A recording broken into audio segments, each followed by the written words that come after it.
There's no controlling me, my thoughts get so bad, I'm like, I might grab a bat, I don't know, my wrath, my blood boils over like, oh God, here goes, I lost all feeling from my head to my toes, you said some shit that I can't let go, so just stay tuned for the rest of the show.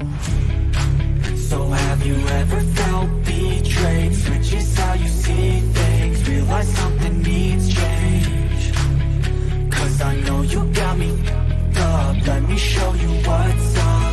Cause enough is enough. I'll take a face full of pavement just to make a statement. I know there's no turning back. Oh God, adrenaline wasted, so mad I can taste it. I know there's no turning back. I'll do what it takes, I ain't making mistakes like that. I'll bleed on your face to make you go take it back. I'll lose my shit and I go crazy when I'm mad.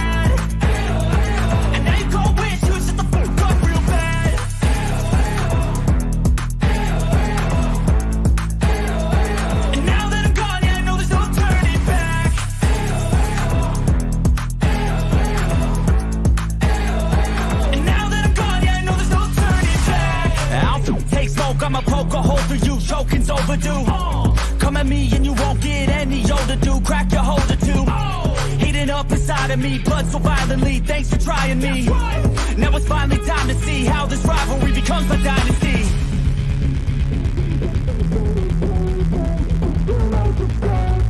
I know there's no turning back. Oh God, adrenaline wasted, so mad I can taste it. I know there's no turning.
And just like that, we are back on your TV screen, your phone screen, or however you watch us here at Hate to Apollo.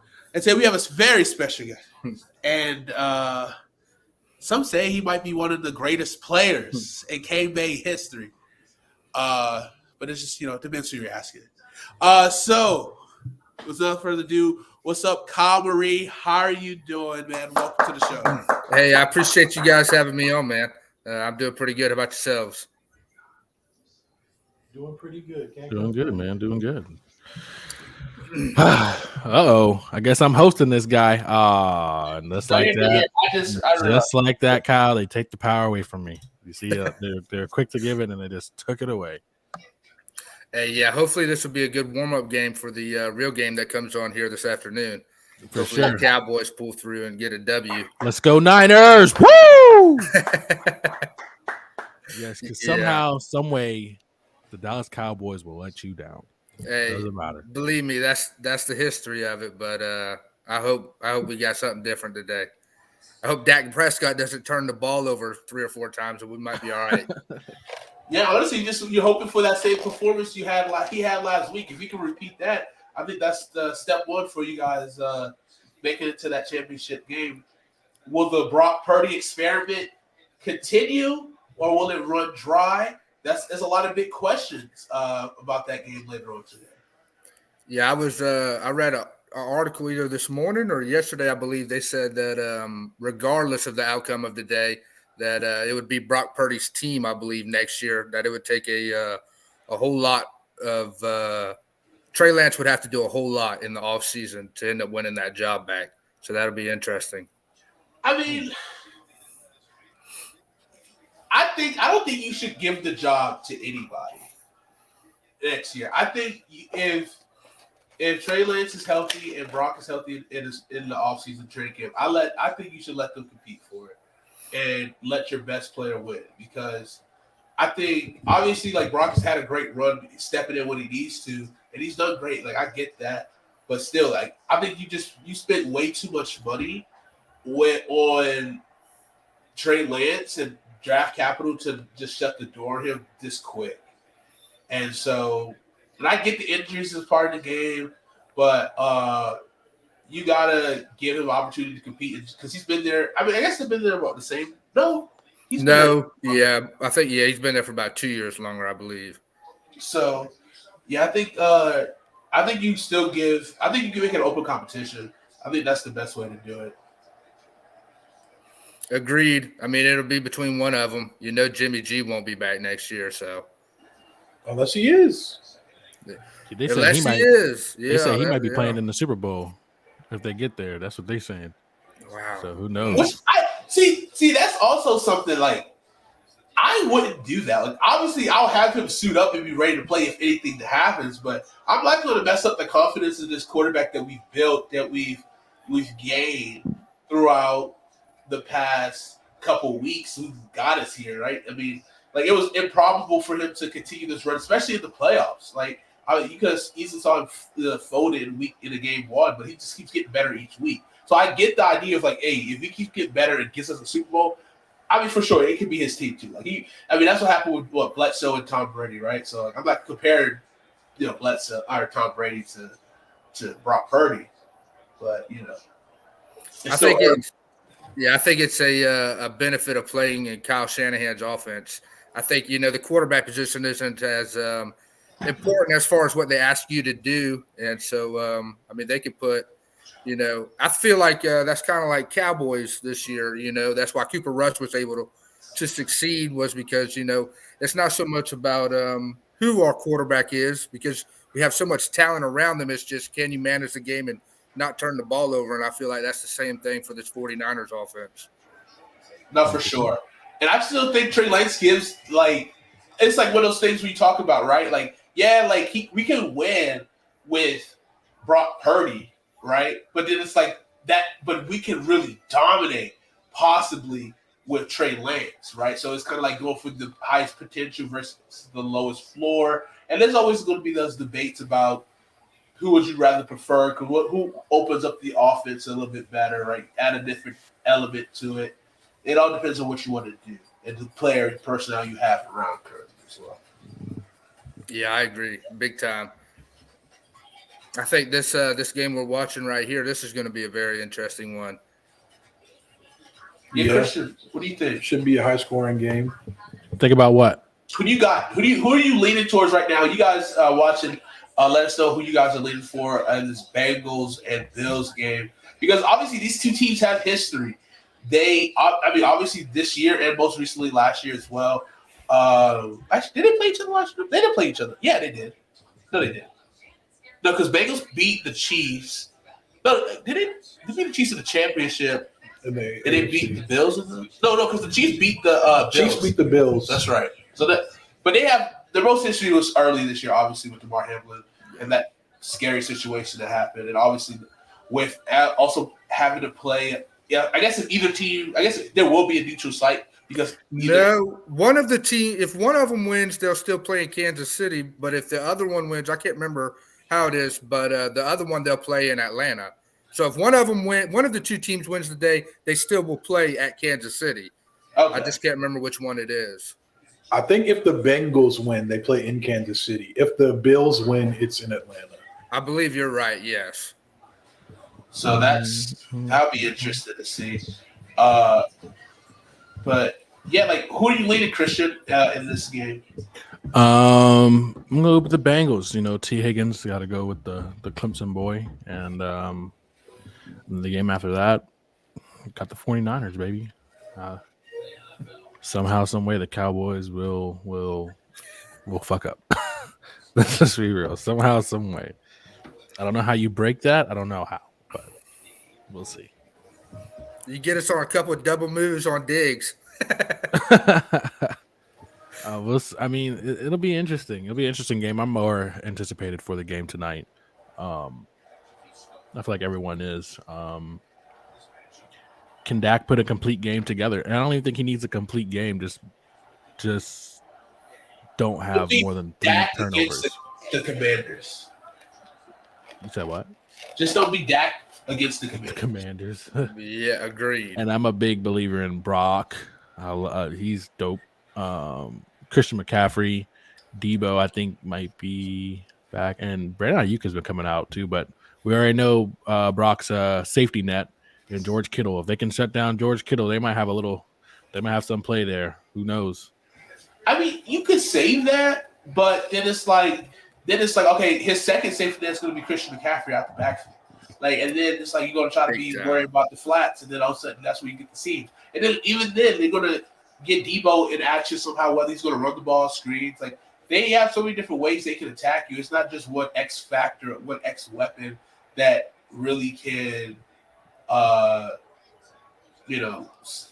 get you going. You know, I mean, that you have to shut down. That's what makes the 49ers such a dangerous team. Like, we said this like last week, I think, or I said this, where it's like the 49ers they're an all or nothing team in terms of the playoffs. They're either going to be in the NFC Championship, Super Bowl, or they won't make the playoffs at all. Just about. Like, it's just kind of like where they lie. Because like when they do make a run, like they got the team. Because like they're probably either their health is all right together and they got everyone clicking. Because like that's just how good Shanahan does. Like with a predominantly running team, having multiple backs to keep your team fresh and a dominant offensive line led by the greatest offensive tackle in NFL history, Trent Williams. It's a good formula that can travel anywhere you go. And that's why you see these teams going big runs. And the biggest factor that's been to get them to the top has been the quarterback play. Like you get just enough quarterback play to get you there, but then it's like you don't have the elite quarterback play or good to great quarterback play to really push you over to win a Super Bowl.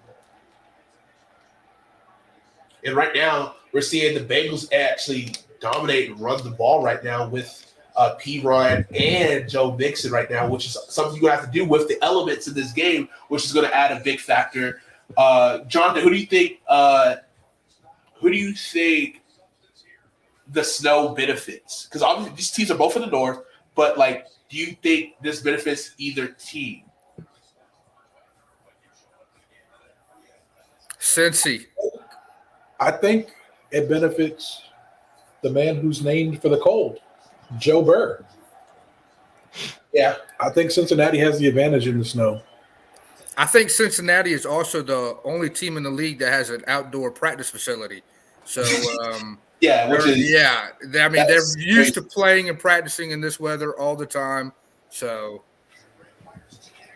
Yeah. They got to get Jeff Cruz on staff. That's some will come out immediately. yeah, bring the sun god in, we'll be all right. Yes, sir. That's a sun god. But yeah, I do kind of agree because I think like if you look at the running games between both teams, who has the better running game? And I have to give the edge to Cincinnati because how good Joe Mixon is. I think he's truly the best running back with both teams. But like the thing is too, like the Buffalo Bills do have like solid to good running backs as well, but just not really great. You know what I mean? Like obviously like Devin Singletary he's solid. Like James Cook is starting to find his own to be explosive for them. And they also got Zach. They don't got Zach. Do they got Zach Moss? They traded Zach. No, they got they keep Hines, who's been a playmaker on special teams. So like they got it's definitely a running back by committee who could get the hot hand. And obviously your greatest running threat you got on the Buffalo Bills is Josh Allen. So and he will probably lead the team in attempts today. I mean, yeah, like you said, the rest of the guys will probably have as many attempts running the ball as Josh Allen does. You know. True. Let's see. All right, Kyle. Well, I got a question for you. Yes, sir. So if you could take any quarterback in their prime, not any quarterback, but out of these two, to lead your Dallas Cowboys to a Super Bowl appearance, I'm not going to say you're going to win it because I'm not. I'm realistic here. Are you picking prime Tony Romo or are you picking prime Dak Prescott? Who are you picking? Ooh.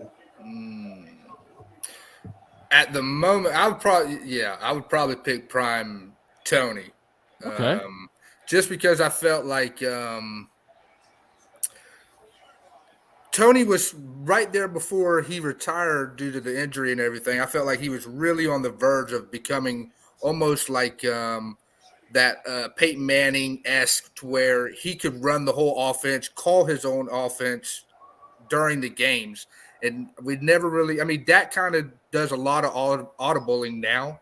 But, man, Dak scares me sometimes. He really does. And Tony turned the ball over too a lot, but I just liked Tony's connection with some of our players a little bit better, like the connection that we had with Jay Witt and Dez Bryant and stuff. Okay. But, Dak's got it going with CeeDee Lamb right now. But it's a toss-up, but I would go with Tony. Yeah. Okay, so you got Tony. Dalton Schultz is who he got it going with. He do got it.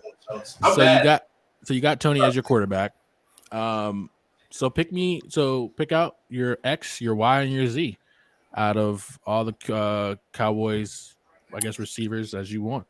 All right. Who's your X, who's your Y, and who's your Z? Well, I love Dez, so Dez has to be. I would probably put Dez and T.O. as my two outside guys. Love both of them. And then my slot receiver would probably be Micah Parsons. Got it. Yeah, it would probably be like either a mix-up. I don't know if y'all would let me put CeeDee Lamb in the slot, even though he plays the slot a lot. Oh, he for sure plays. But if so, then yes, then I would have T.O. and Dez on the outside of CeeDee. No Cole Beasley, Miles Austin. He was going to be my option. Yeah, my backup was going to be Cole Beasley. But so do you think? I like Miles Austin a lot, but I would still probably put Amari Cooper above Miles Austin. What about Michael Irvin? Why do you hate Michael Irvin? I like Michael a lot, but if you ask, you know what I'm saying? He ain't watch him play. Right, okay? Yeah. He ain't watch him play. I've seen his highlights. But I love him as a personality. Touchdown Cincinnati to Hayden Hurst. He could be my receivers coach. Michael Irvin could be. Okay. He can only go to coach up CeeDee Lamb because he got that 88 on. CeeDee Lamb chop. So then 2 more questions for you. Who are you picking to coach this team? And what type of offense are you going to run if you could choose one, or you just say the regular one that they're going to be doing now? And then do you think CeeDee Lamb is better than Dez Bryant right now? And then do you think he can be better than Amari Cooper and Mike? All right. So I like our offense now. I like Okay. Kellen Moore and everything. I do wish we would run the ball and commit to it a little more often than letting Dak throw it around as much. Because I think there's like a stat where when we run the ball more than we throw the ball in the Dak Prescott era, we're undefeated. Like I'm almost certain that's the stat. But Run the ball with who? Which running back? right now it'd have to be. I mean, I'm wearing Zeke's jersey. I love Zeke. You know what I'm saying? But Tony Pollard is. I mean, he's just a home run waiting to happen. You put the ball in his hands, and I mean, good things normally happen. With Yeah, him. you must own a laundromat or something because you just love wash things. You know what I'm saying? My God, Jesus. he has been gone for the league for 3 years now.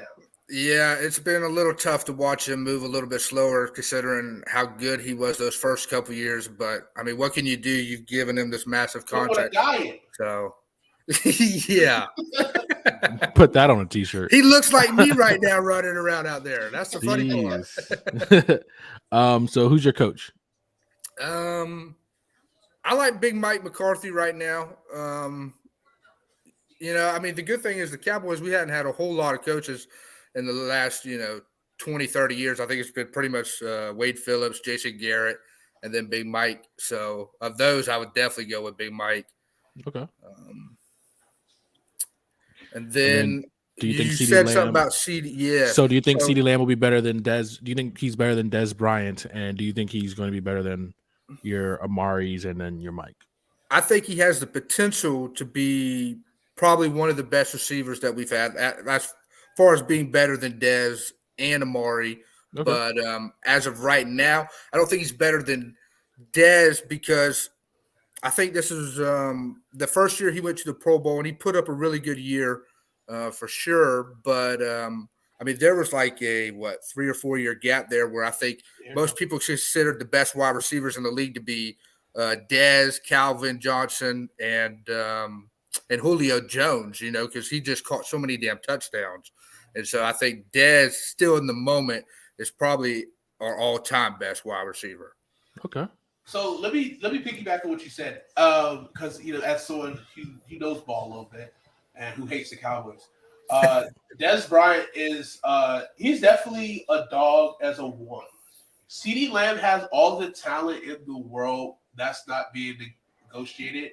Obviously, he has one of the greatest interceptions of all time with draft night when he got drafted. But you're funny. Obviously, right, he flourished with Amari Cooper last year, and I don't know why the hell you guys traded Amari Cooper because he is a dog. He is a number one. That was probably one of the second dumbest trades. Probably it might be a little bit worse because DeAndre Hopkins got a second. I got a fifth round, sixth round. Fifth rounder, I believe. Yeah, and I don't want to get to the comparison of Amari Cooper and Duke right now, but I just think Amari Cooper is a one. He's a bona fide one, and obviously the ceiling for CeeDee Lamb is bona fide one, but I think he's an electric two that you have to watch, right? And we're still he's showing he can be the guy. He's showing he can get the 10 targets to 15 targets and do it, but it's still not I don't know. He's still a 1B for me. If that makes sense. He's not a bona fide one yet, right now. This is only first season as being the one. But Dez was that guy you have to make sure. He had the mentality. He can run different route trees. CD does have a little drop issues here, but it's also yeah. Well, the big difference is I look at CD more like he's kind of like Debo-esque, where if you put the ball in his hands, good things normally happen. A lot of shake and bake, run after catch, really good at that. Where Dez was so good was just throw the ball up and give him a shot because he can high point it better than anybody, Yeah. And so that was the good thing about Dez was at least if the play was going to be a sack or, you were close to the red zone, you had at least a shot to go up with Dez, And I still don't think CeeDee Lamb poses fear in other opponents right now. Agreed. And the thing is, I still think, he needs to still be paired with somebody for him to be truly good. versus like if he was just like he still is he's kind of alone right now, but Dalton Schultz is also like a really good target for him, and like Tony Pollard out the backfield. So that's like one thing. Oh, possible fumble here in this play. We'll see. If they call it a forward pass or a fumble. Man, y'all just. I mean, I'm just. Sorry. Jesus Christ. I'll hold off. No, you're not. You forget. Sorry, Kyle. I'm a normal person, and I stream football games, and these guys have cable, so Gotcha. Don't worry, man. I'm on antenna watching it because I don't pay for cable either. I mostly have stream things, but I do watch it on the antenna. So not the antenna. I ain't heard that in forever. Out there. Believe me, I know. You got to do what you got to do to get it done. Facts. Shout out to question for you, Kyle. How's life, man? What you been up to? Pretty good, man. Obviously, the football seasons usually aren't that great. We normally end up one and done in the playoffs if we don't make it. So that part kind of sucks over the last decade. But personal life been pretty good. Actually just moved right here into like the Midlands, right outside of Santee on the Upper Lake and everything. Okay. So, congrats. Yeah, I appreciate it. So just kind of getting used to the area and whatnot. And, yeah, man, just trying to take it one day at a time, How about yourselves? We're doing great, man. We're 100%. Out here streaming. We're trying to make this thing big, and we got some big plans on this horizon for us, and we're just trying to have some fun, really. Yeah, I've been following quite a few of your streams and whatnot, and like the one with Doc. Yeah, that was a good one. Got a lot of love in my heart for Doc, big time. Oh yeah, so Doc's the GOAT. We love Doc. 100%, man. 100%. He's one of the big reasons why I still will go up to the school. Will mostly be just to hang out with him. Heck yeah. Well, I know you moved a little further away, but I just want to let you know. So we're in the process of you on the stream, but we're working on trying to get this alumni game possible. Trying to figure out how we can do it. But is that something that interests you? A little bit, it does. I'd definitely like to be there and watch. Who knows how much I could get around anymore? You know what I'm saying? I don't even know if the old brace would fit. And the last time I tried to play football, I had to wear one, so it'd be a little different now. 100%. Not for sure. 100%. But yeah, I think that's something I think would be cool because I think y'all have a very good shot to get it done because I can't remember who y'all spoke to about this, but I remember them saying in this pod or in your stream with you that to talk with the athletic director that he loved, which he does. The new athletic director at the school is, he loves that type of stuff. The alumni trying to promote as much as possible. So I think, as long as y'all talk with him, you will have. You should have a pretty good shot. Well, good news for you, man. I'm meeting up with them on Friday, so. We'll see how that goes, man. I'm positive.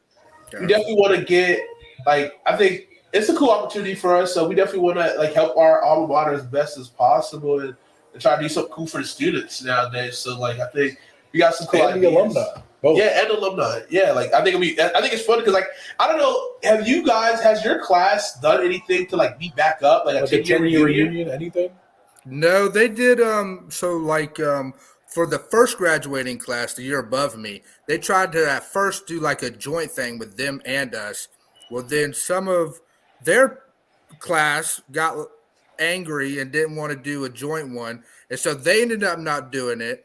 And then when it circled around to our years to do it, it just they kind of had something set up from my understanding. And then it just fell through as time passed and nobody said anything. And right. So, yeah, as far as I know, no, they never did a reunion or anything. How about y'all? It's supposed to be up to whoever was elected as your class president when you were in school, right? So where's Mr. Joey Wade? Get Joey Wade on the phone, right? Yes.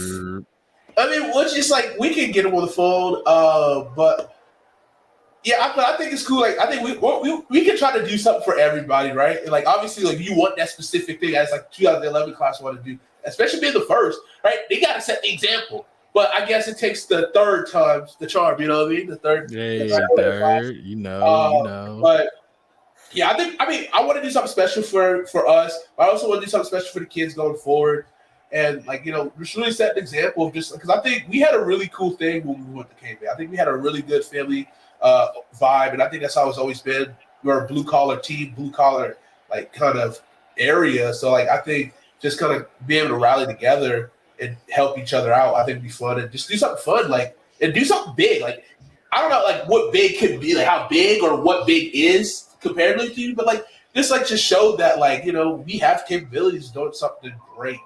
And I think that can really inspire some of these younger kids as well, and even inspire some people who maybe wants to try to do something else, try to do something cool with their lives and careers. So,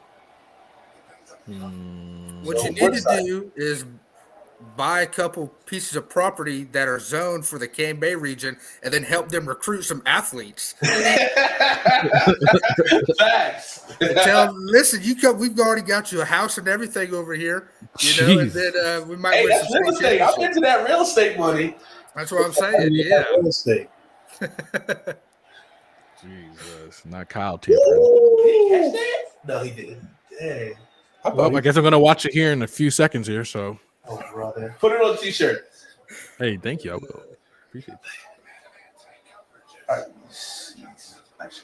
Well, he says, "Hold on, hey." I know you're a Redskins. Who do you pull for though, Christian and Jonathan? No teams, really? No, I have a team. We're just not going to talk about my team. They must not be in the playoffs. No, he's a Falcons fan. I'm a Falcons fan. Yeah. He's Falcons, but he more supports Clemson Tigers football. Gotcha. Yeah. I'm a Panthers fan. And somewhat a Cardinals fan when Kyler's playing. Yeah, just say you're a Kyler fan. I'm a Kyler fan. Yeah, I'm a Kyler. Everybody loves Kyler. You got a college football team, Kyle? I mean, I like Texas everything. So it's Cowboys, it's Longhorns, it's Mavericks, pretty much. So Okay. Luka guy. Yeah, love Luka. Yeah, love Luka. CJ loves Luka. I think Luka might overcome my love for Giannis, though. Is he gonna I overcome? like Giannis a lot too. He's unbelievable. That's a good question. My top four is Luka, Giannis, Dame, and KD. Your four favorite players, or you think and then Carmelo's there too. Carmelo's all time. Carmelo's one of my first all favorites because he's from Baltimore, and then KD's from DC, and he's a Commanders fan, and the Dame. I just love his game. And Steph is up there too. Steph's probably 6. Steph. So that's probably my 6 favorite players right now. I would say my 2 favorite all time is Braun. I love Braun, and then Dirk. I love Dirk. Oh, Dirk is crazy. You see the statue they unveiled? Yeah, it looks good compared to most statues, I feel like. Yeah. LeBron, he predicted they do the step back, the fadeaway jump shot. It looks good too. Yeah. He looks real skinny on the statue though. You can shave a few LBs for the copper, save you some money. Yeah. That's what Cuban did, it looks like, yeah. But they got it down good. I mean, it looks like his fadeaway. It does. Iconic fadeaway. Christian, who's your favorite player right now? Players. Top. KD is always going to be my top guy. Give me 3 or 5. Darius Garland has snuck up in there, man. Okay. I like him a lot. That's why he was so butthurt. Listen here, motherfucker. What about Russ? You don't love Russ? Nah, I was never a big Russ fan. Even when he was at OKC, he was good. Don't get me wrong, but it was like we've seen what Russ can do when he's the leader of a team. And what's that? You know what I'm saying? Pad stats. I mean, that's it, man. And it's just also, KD, what has he done as a leader of the team? I get that, but it's just any person in this world would put KD over Russell Westbrook any day, any time. That's just facts. Unless it's just some young kid who doesn't know what they're talking about and it's well, you have no say anyway, buddy. So KD, Darius, Gorland, Darius. Harden? nah, What about the Joker? Gotta he's look. all, he's all right. He's all I right. like Jokic a lot. He's pretty Good. good. Yeah. He's really good. Luca's Yeah. nice. Luca's pretty cool to watch. I like Greek- hometown man Chris Middleton too when he stays healthy. I like the whole Bucks team. They're pretty damn good.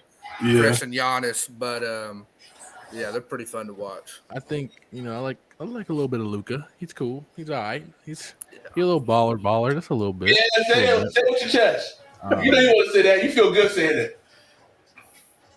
No. We good on saying if the Mavs won that trade. Who else? I like Booker too.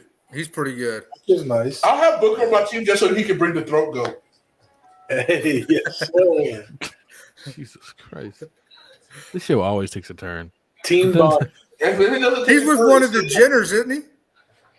Yeah. He was. That's what I thought. Yeah. Oh, he was. Who is it? That's the question. That's a fair point. Are you done though, Christian? That's your top 5? No, nope. I like Shea Gilgis Alexander. Josh Giddey's up there too. And John Morant, dude. John Morant is Yeah, buckets, bro. How about when Shannon beat up his dad the other night? Y'all see that? I was like, this shit's crazy. Look at Hey, that Cardigan is swaggy though. Hey, that thing tough. Look how big he is. Look at the real. hands. Look at this man. Bro, Huge. he's huge. And he what, like 55? he in his 50s for sure. I'm Yeah, not he's sure. definitely, what yeah. He up there. Sometimes with Skip, I don't know if y'all ever watch Undisputed, but sometimes him and Skip would be going back and forth. I'm thinking to myself, like, Skip, he's going to come out of that chair, slap your old white ass. He lucky. Skip lucky he don't do that. Who was it? Benjamin Watson. Oh yeah. He talking big and joke about his wife. Yeah, they like come got back up from and break. walked. Yeah, they came back from break and dudes like, They both were gone. yeah, they came back. Damn, I hadn't seen that one. That's like a couple of months old now. Yeah, that was like during the football season. That's college football season. Benjamin Watson, the old Patriots tight end. Right, yeah. I forget who it was, but they. I think Benjamin Watson said something about his tie, like it looked sloppy or something. He said, "That's not what your wife said."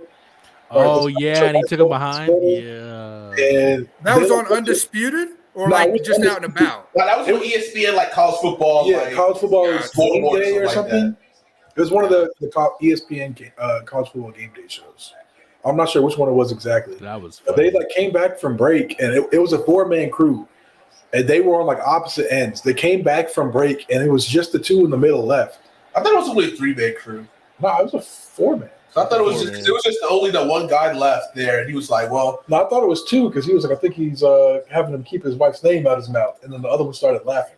oh shit, That was tough. it was." You could tell them boy went backstage and had some words. Yeah, that's respect.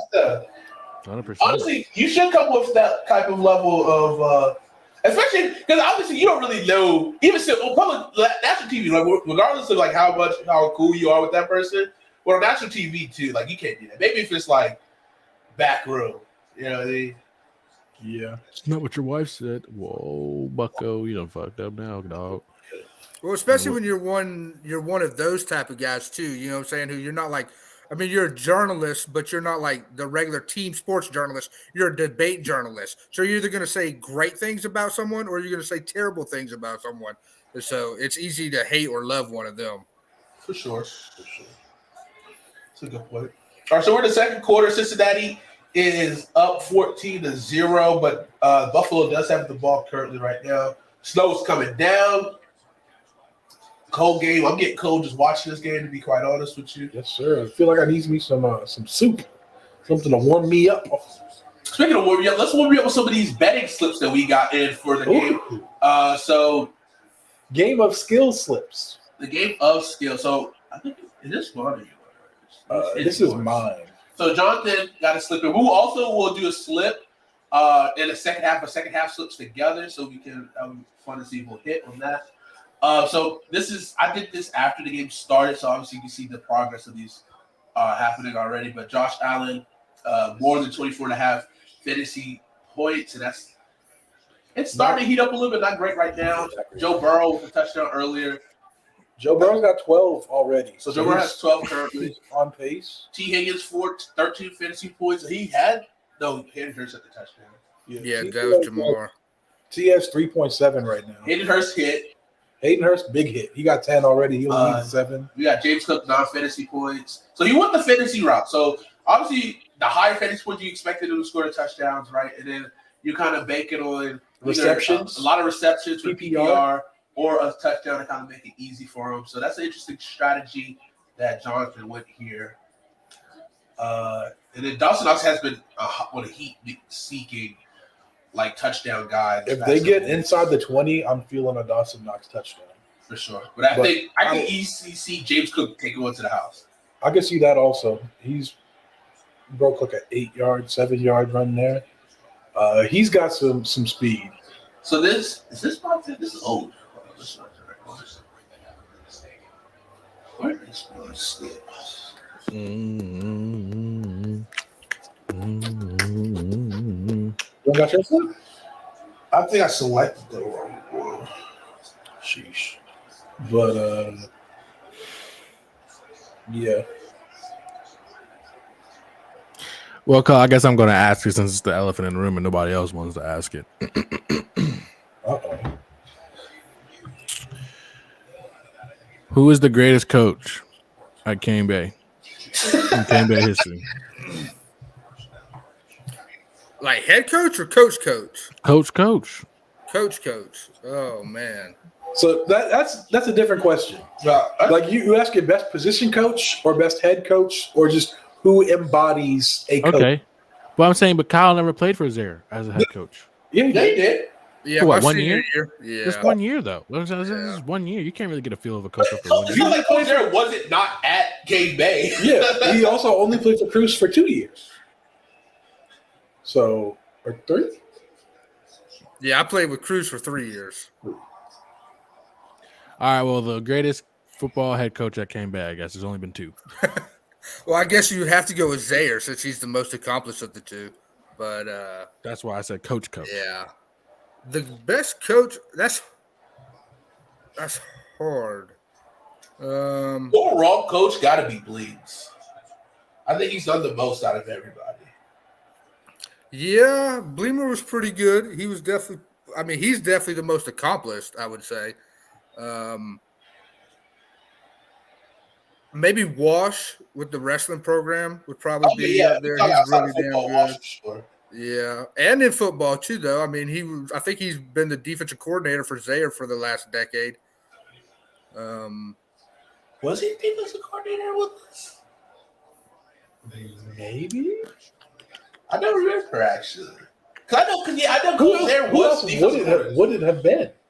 Unless Coach Zaire still called the defense, which I don't. I'm pretty sure he does most of the time. Like they split it up, I think, from the way because I know you talked about it before. Brett Fields is a coach over there now, and so I talked to Brett, and I'm pretty sure they split it up. Like one of them calls the line, the blitzes and everything, and the other one's calling everything for the defensive backs. But I'm pretty sure that makes sense. Still the safeties coach, right? Yeah. Or was he DBs? Yes. He was DBs. Yeah. So I mean that makes sense. So Zaire calls the secondary, and Walsh calls the front 7. I believe so. Yes. That sounds about right. All I remember for the front 7 is three calls, black, blue, and silver. That's all I remember. Do you remember any other calls? I don't even remember. No, I didn't even pay attention to their side of the ball hardly. I don't even remember none of their jargon. Honestly, he was just too busy dominating that side of the ball. Come on, tell him. I don't know. There were some years there when they had some pretty good guys. I felt like we had some good teammates on that side of the ball. We did for sure. Especially that not my senior year. My senior year was when the defense had kind of just swapped over. But the year before, when they had Fowle and Diggs on the outside and then Graham and Rose on the inside, that was hard. And then Brett mixed in there. Yeah, those guys made us a lot better, I felt like. Oh, for sure. 1,000%. All right, here's my slip. I think I finally got it. Which it cut off. But Let's see. the top one is I think it's Joe Mixon. Joe Mixon, about 47.5 rushing yards. He already got 36 when I screenshotted it, so he's looking pretty solid there. Stephon Diggs, more than 6.5 receptions. James Cook, more than 50.5 rushing plus receiving yards.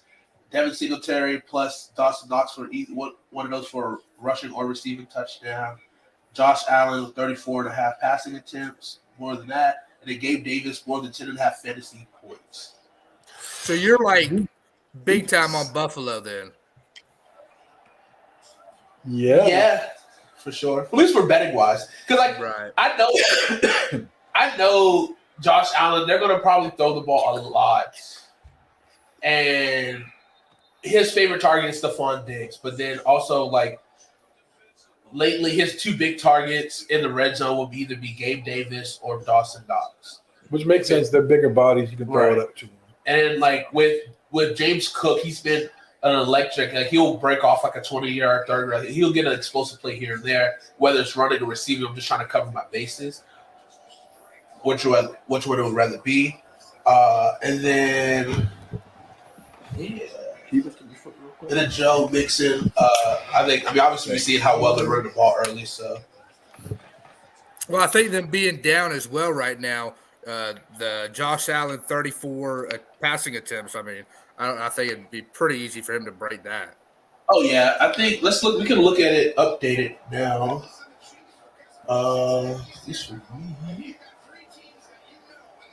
Josh Allen touchdown. Well, I got 37. So Joe Mixon currently has 37 rushing yards. Yeah, let's see. So Josh Allen just got a rushing touchdown, so that would certainly help his. I need 24 and more than 24.5 fantasy points from him.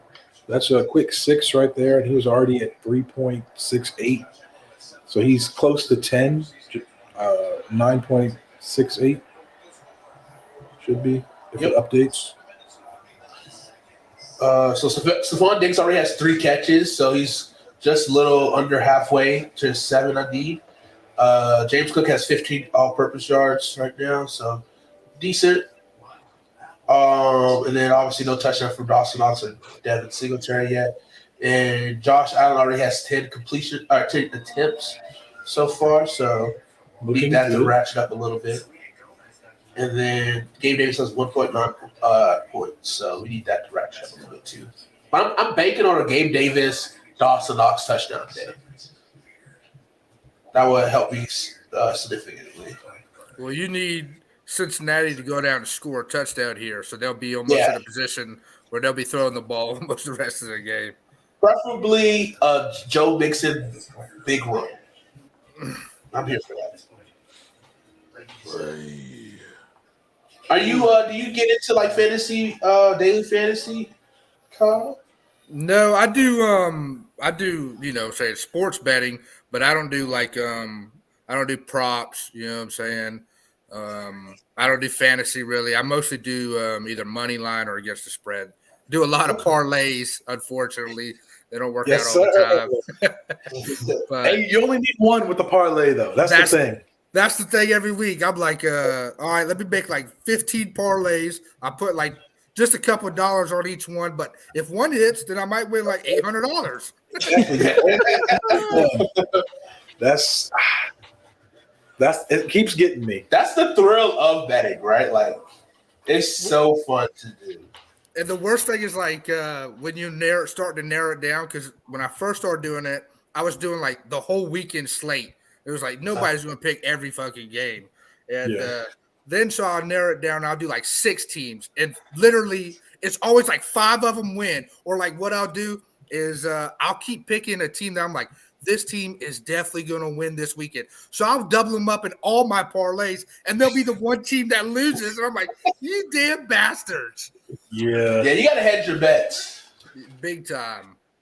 You got to play some single bets. That way you can make your money whenever you lose on the parlays. Yeah. That's a good call. Learn from the best is for sure. What was I about to say? So now we got the Buffalo touchdown. I think the biggest thing, I just want a good game. I would love for this game to go to overtime, just because that kind of will make hope fun at the Buffalo Bills because of the rule change for the Buffalo Bills. Oh, I thought you were just saying it's more time for players to hit their props. Oh, for sure. That's great. We want that. Unless you took the unders, then you definitely do not want overtime. Yeah. And I'm not an under guy. And it feels weird taking unders, which I probably should take the unders a lot more. I probably would have won a lot more money, to be quite honest. But it's more fun. Second half unders are where it's at. For sure. Do you ever bet on the over unders whenever you're doing like your like parlays or anything? The points over unders? I wish. I never do them. Yeah, we don't have like sports books. We got the Underdog app, which is like just player props, and Prize Picks, which is also just player props. Right. Unless you play that here in state? Yes. Gotcha. It pays out and everything. I do mine through Bovada. You know what I'm saying? So I do like Cash App to Bitcoin and then Bitcoin to Bovada, and then same thing whenever I transfer out. Oh, damn. Because we can't fucking bet here, unfortunately. Yeah. You got to come up here. You got to go to the you gotta go to like the casinos or something. Like in North Carolina, you can go to the casinos and place your bets or whatever, but that's annoying if you live far away from it. But hopefully within the next couple of years, they'll pass this shit. Like, it don't make no sense not to have it, especially if you already have casinos in the state. Like that doesn't make sense. Like if I get it, can be a tougher battle if you have casinos. I guess maybe if they have a deal with the casino to like try to like that would be like if you do pass it, then it's like it might see less traffic and less money. Yeah. To me, it's all about what you tag it with, though, too. You know what I'm saying? Like that's how they got, because they would have never done the scratch offs here in state, but then they put the education lottery with it. And so whenever you buy that, then it helps. So it's all about what are you going to pair it with, you know?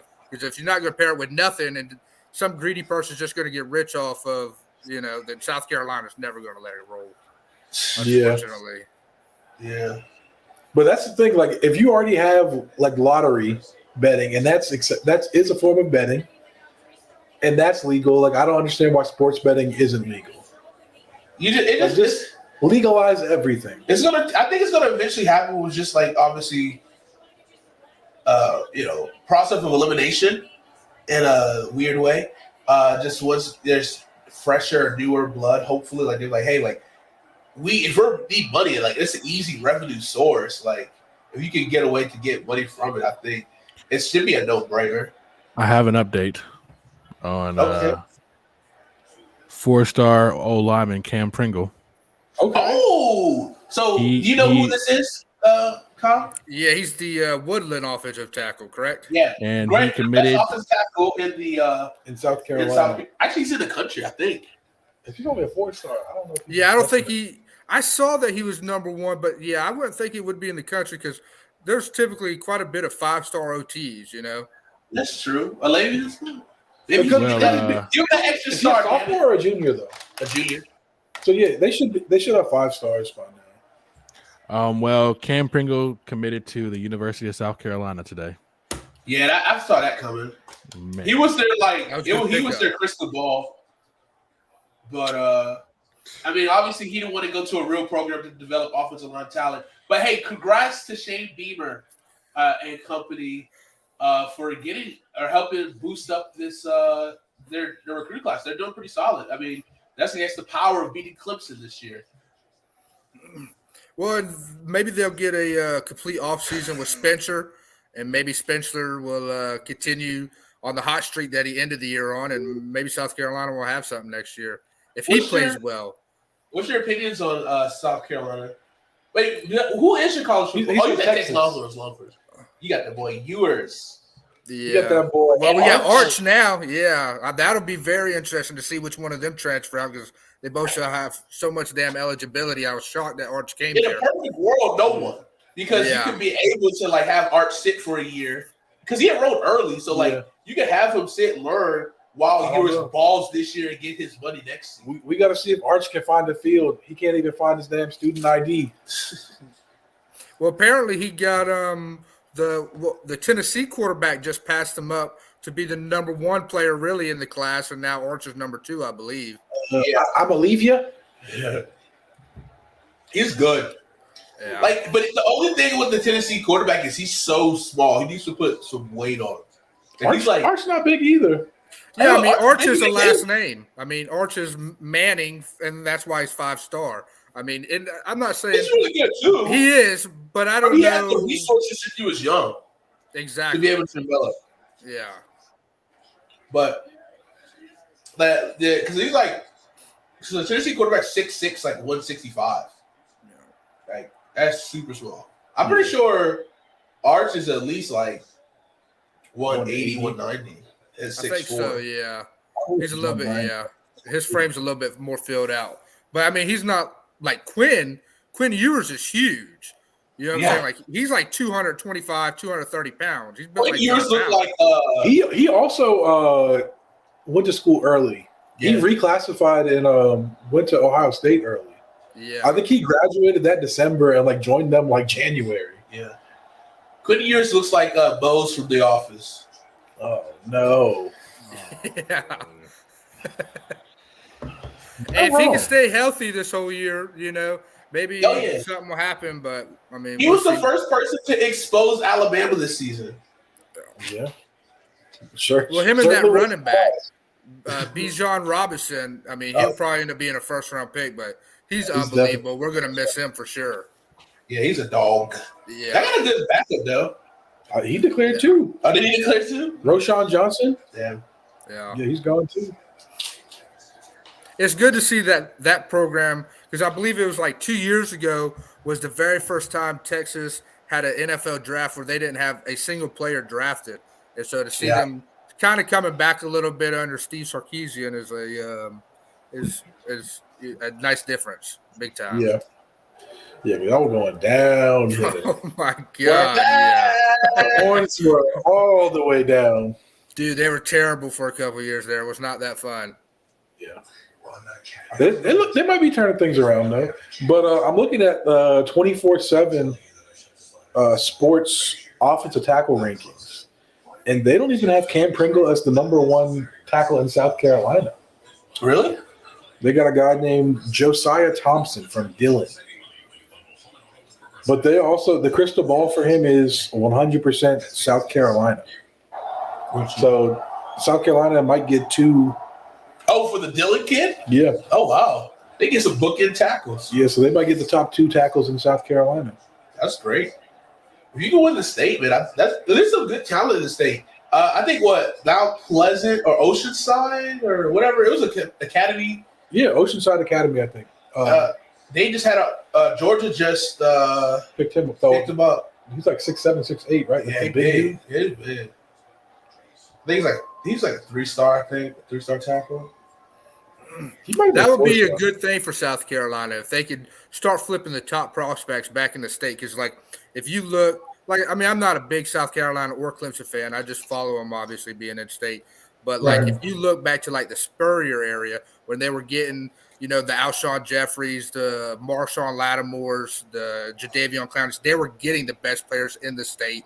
And South Carolina was a little bit better than Clemson, where I believe over the last like 5-6 years, I think those top 4 or 5 guys in the state, almost all of them have gone to Clemson or outside of state. You know, a lot of them outside. Yeah.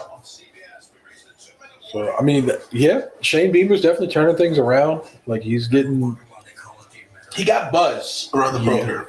We're gonna see if he can keep the buzz. It was a buzz. Have they hired a new OC yet? Yeah. He's the I forget his name, but he was the tight ends coach for Arkansas last year. I do remember this now. Yes, I do remember. A lot of people were mad because they wanted Clemson's new offensive coordinator. I'm shocked. Yeah, I was shocked that he went there. Honestly, don't be shocked. Don't be shocked. Don't be shocked. Don't be shocked. Sure. Don't be shocked. I'm Jeremy shocking over here because that shit was crazy. Because listen, Dabo has his tendencies. and he's an old dog now. So the fact that he went outside the chicken spot he go to every week. You know what I'm saying? Like he went down the road to the new up and coming spot. The only thing with him though is that you've got him for. I mean, especially if y'all succeed like you expect, you got him for 2 years tops. Yeah, especially with his name being, I mean, he's freaking Lincoln Riley's brother. I mean, somebody's going to give him a shot to be a head coach at a good program if he could, do wonders for y'all's offense. Might be Clemson. Hopefully it's a Big Ten school so he could go against his brother every year. That would be electric. Yeah, that would be interesting. Where does Lincoln coach at? USC. Oh, because USC is going to the Big Ten. I was like, what? Okay. But yeah, don't be shocked. All right. First of all, fuck Beamer ball. Shane Beamer. South Carolina. Don't care what they are brewing up. I'm not talking trash. I'm just stating facts. I cannot stand South Carolina. Now, did Spencer Rattler have a good year? No. Did he have a last 2 good games? Yes. Awesome. But we ain't about to sit here. That's why I don't like about football sometimes. People want to sit up here and say, "Oh, not That's all it is. They just want to talk about the most recent thing. So we ain't gonna talk about how he got waxed against Georgia, how he couldn't do nothing against Georgia at home. So we ain't gonna talk about that. We ain't gonna talk about how he struggled against Georgia State, Southern, not State. We ain't gonna talk about that. We ain't gonna talk about how he barely beat Charlotte. We ain't gonna talk about none of that. How they went to Arkansas and just wet the bed. We ain't gonna talk about come on. Let's stop the slander. Because let me tell you, how many games did they win? 9 or what? Not even 9. How many games did they win last year? Kyle, I'm gonna show you their schedule. Okay. And I just want you to understand what happened. Okay. They were struggling against Georgia State. They won. Woohoo. Georgia State. That's the game they're supposed to win, right? Yeah. Okay. Lost against Arkansas, right? It's a contact forever. Lost against Arkansas. Which to their credit, though, right, yeah, because Arkansas was supposed to be pretty good. They were good. Yeah, but their quarterback is pretty good. That Texas A&M loss really just crumbled their entire season and messed up their confidence. 100%. And then they lost to Georgia 48-7. You mean to tell me you were scoreless all 4 quarters? At home, you had people leaving the stadium and everything. Beamer ball, baby. They left the half. They always do that. Then they beat up on Charlotte, in which they barely 56-20. But that first half was a hell of a game. That shit was rocky. that was you over here struggling. Then we're happy to beat South Carolina State. I need to see that rematch this year, Charlotte and USC, because that Charlotte team they built with this is good. Yeah. They beat South Carolina State, okay? So what you telling me is you beat Georgia State, Charlotte, and South Carolina State. That's 3 of your wins, Kyle. That's 3 wins. But you also ended the year beating Clemson and Tennessee, which was rather impressive. Okay, cool. But you lost to Missouri. That's the one I was waiting for you to get to, yeah. Because if you don't lose to Missouri, you may end up going into Notre Dame and being close to a top 10 team in the nation at that point. And then you barely beat Vandy. Vandy almost whooped the tail. 2 years in a row, Vandy almost got him. So how many games is that, Kyle? That's 1. Well, what year was this 2, for Beamer? 3, 4. This was his This third year, year. 5. And then you lose to Florida 38-6. What are we doing? We're supposed to be amazing, right? We're supposed to be great. Beamer ball. We're supposed to be great. Yeah, I think the expectations were like mid-pack for the SEC most of the time for y'all. And then you beat Tennessee. I give it to you, 63-38. There's no fluke. There's no fluke in that. I watched the game. You played a hell of a game. You scored literally in every way possible, defense and special teams and offense. You literally scored every way possible. You played a great game. You beat the number 5 team in the nation. And then you go up against huh? Minus Hendon Hooker, 100%.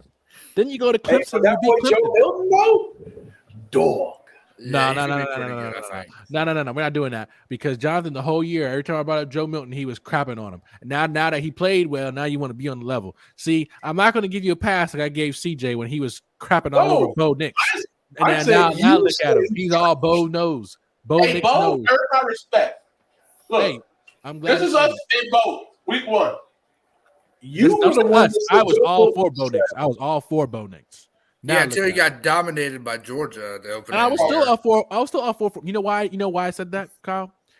Let me tell you about these Georgia Bulldogs. They're 2-time back-to-back champs, correct? Say it with your chest, Christian. But let me tell you, they don't never travel nowhere. We traveled to for the big games, and we showed up. I don't want to hear big games, Kyle. When it's supposed to be a neutral site game, ask me where they play. They play in what the Falcon Stadium, I believe, don't they?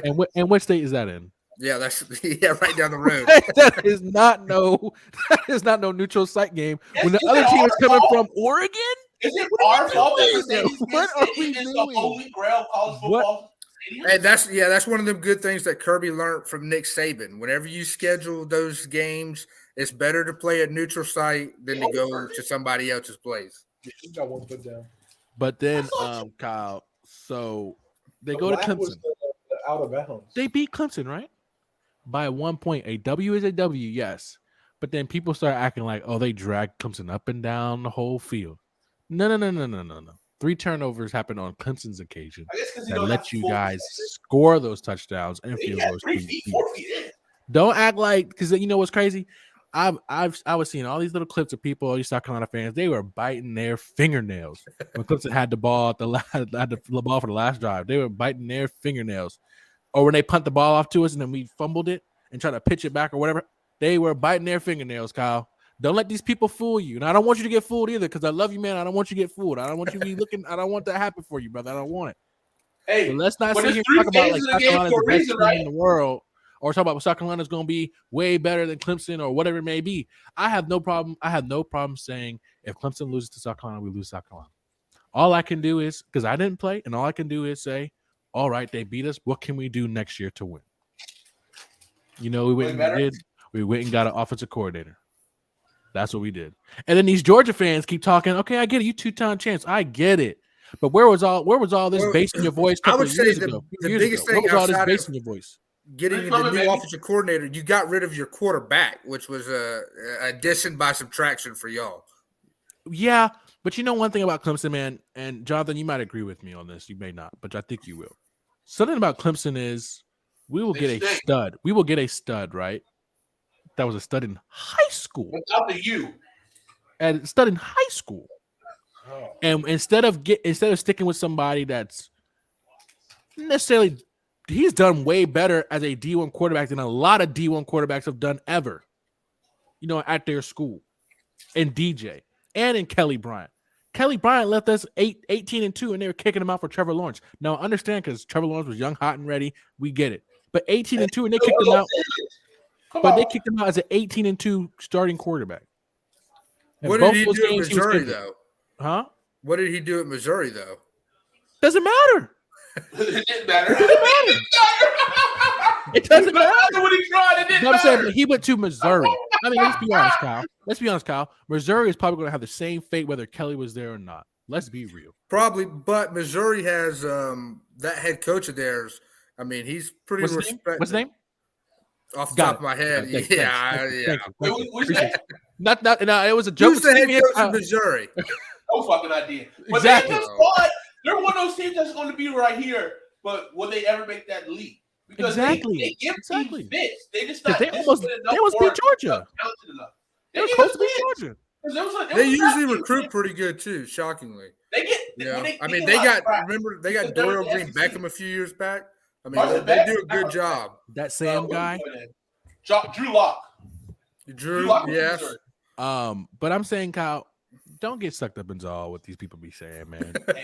And you know what's crazy? Like I was saying though, but Clemson, Kelly Bryant was 18-2 as a quarterback, and they were ready to push him out without Kelly. And I'll say this with my chest: Kelly Bryant, if we didn't have him, we were not going to win that Texas A&M game. I 100% believe that we were not going to win that game because Kelly Bryant put us up on the scoreboard. So twice he got us 2 first downs when we were when it was crucial 3rd and long to get.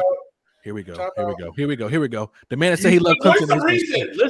Listen, Christian, you are correct. Trevor Lawrence was not ready for that Texas A&M game, and Kelly Bryant did win that Texas A&M game. But why was Trevor Lawrence not ready? Why? Because who got all the first team reps all summer? Well, yeah, because that's who your loyalty should be to right now. The 18 and loyalty 2 as should be your to the best quarterback. players. 18 and 2 as your quarterback. 18 Okay. and 2. In 2 games he was injured in, Jonathan. And 1 game was in the semifinals and we lost to Alabama, and Alabama went on to win a national championship, I think, that year. I'm just saying. Yes, at least respect the people who are there. They did. They respected him too much. Yeah, and then they didn't want to give him a ring. They win that year, Kyle, and they don't want to give him a ring.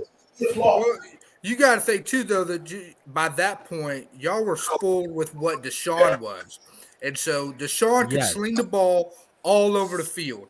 Exactly. And so when you got KB, then he's a good quarterback for y'all, but he's not that style of quarterback. But right behind him, you've got somebody who's supposed to be even better than Deshaun was. So I think you just had a lot of fans. That was going to be a hard 100%. decision anyways. But let me tell you this, Kyle. So when that happens, right, and they tell Kelly, all right, man, you can go on. We'll let you know so you can have some eligibility left. I instantly told people, I don't know what's going to happen if Trevor get hurt. I mean, I love Chase Bryce. We know I love me some Chase Bryce. Love him. But what happens that game? He was at App State these last few years, sir. right? Yeah, that's what I thought. Killing it up there, man. We love Chase Bryce, man. We love him.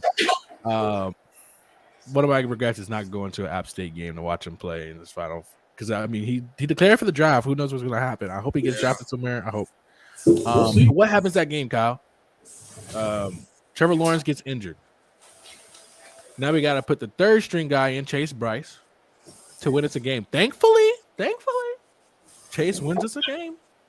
Well, thankfully, then y'all had extraordinary playmakers on the outside compared to like today. Exactly. Back then, I mean, y'all were wide receiver U for what 6-7 years there. So, I mean, I'm just saying, man, don't feed into what these people are saying, okay, Kyle? I know you're a Texas Longhorns fan, man. I understand that our orange is a different shade than yours, but it's okay, man. All right? Don't believe what these South Carolina people are saying. They're getting all these top recruits. One thing I will say about South Carolina is they can recruit, but will they be able to develop these guys into the people that they need to be? Because that's one thing I tell people all the time, and even Jonathan has said it. It's great to get these recruits, but can you develop them? Can you keep them? The same thing with Georgia. The last couple of years, Clemson has not been able to develop guys. 100%. Especially on the offensive side of the ball. 100%. And we've had this conversation. We used to have a top guy on the outside on the receivers. We don't have that. But what I'm saying is South Carolina is in the same boat. Will they be able to develop these guys? Not just 1 or 2 players a year. Are you going to be able to develop? Because Clemson was developing players at a high rate. That's just, I mean, on the defensive side of the ball, I mean, God, we had 5 guys go. Well, you got to be able to. It's great to recruit. It's fantastic to recruit. But then when you're like Georgia, and you recruit a Justin Fields, and then you don't know what to do with him, and then you let him go, what happens? First and foremost, we didn't let anybody go. You surely weren't going to play him to let him stay. You sure weren't going to play him? He was going to play. The next year. He was playing a fake punt formation. Yeah, third down. Sure. Again, right? Watch this shit. I know what you're saying. Because Jake Fromm loyalty. 100%. 100%. So obviously, but what did Justin Fields say? What did Justin Fields say? Justin Fields said, y'all told him. This is what I got to put up with. Justin Fields said, y'all said I will have a chance to play and start. And Justin Fields said he felt like he did everything. And most quarterbacks will tell you, hey, yeah, I didn't have a good spring, or hey, I didn't have a good thing. Most quarterbacks will tell you because they don't want to go in the game and get beat up or throw a bunch of interceptions and their stock goes down and they can't transfer out. They'll tell you. But they didn't give Justin Fields that opportunity. They didn't give him what they promised. So what do? He got up out of there. Next year, what happens? Goes crazy with Ohio State. That's the only reason he left. So if he's black. You know how they see, this is exactly I'm just joking. But there's obviously out of force being a 2-sport athlete and getting hate by the Georgia baseball team as well. I have no, I don't condone any of that happened. But I will give you that way Kirby Smart handled that situation was bad. and also we didn't have Todd Monken at the time, so that's also a big reason why we didn't really know. It wasn't that transition period to figure out what we want our offense to be. Like the transition was for Justin Fields to get a mobile guy to start switching over to that type of feel for our offense, but he didn't want to stick it out because obviously, like I get it because like Jake Fromm came in as true freshman, beat out Jacob Eason.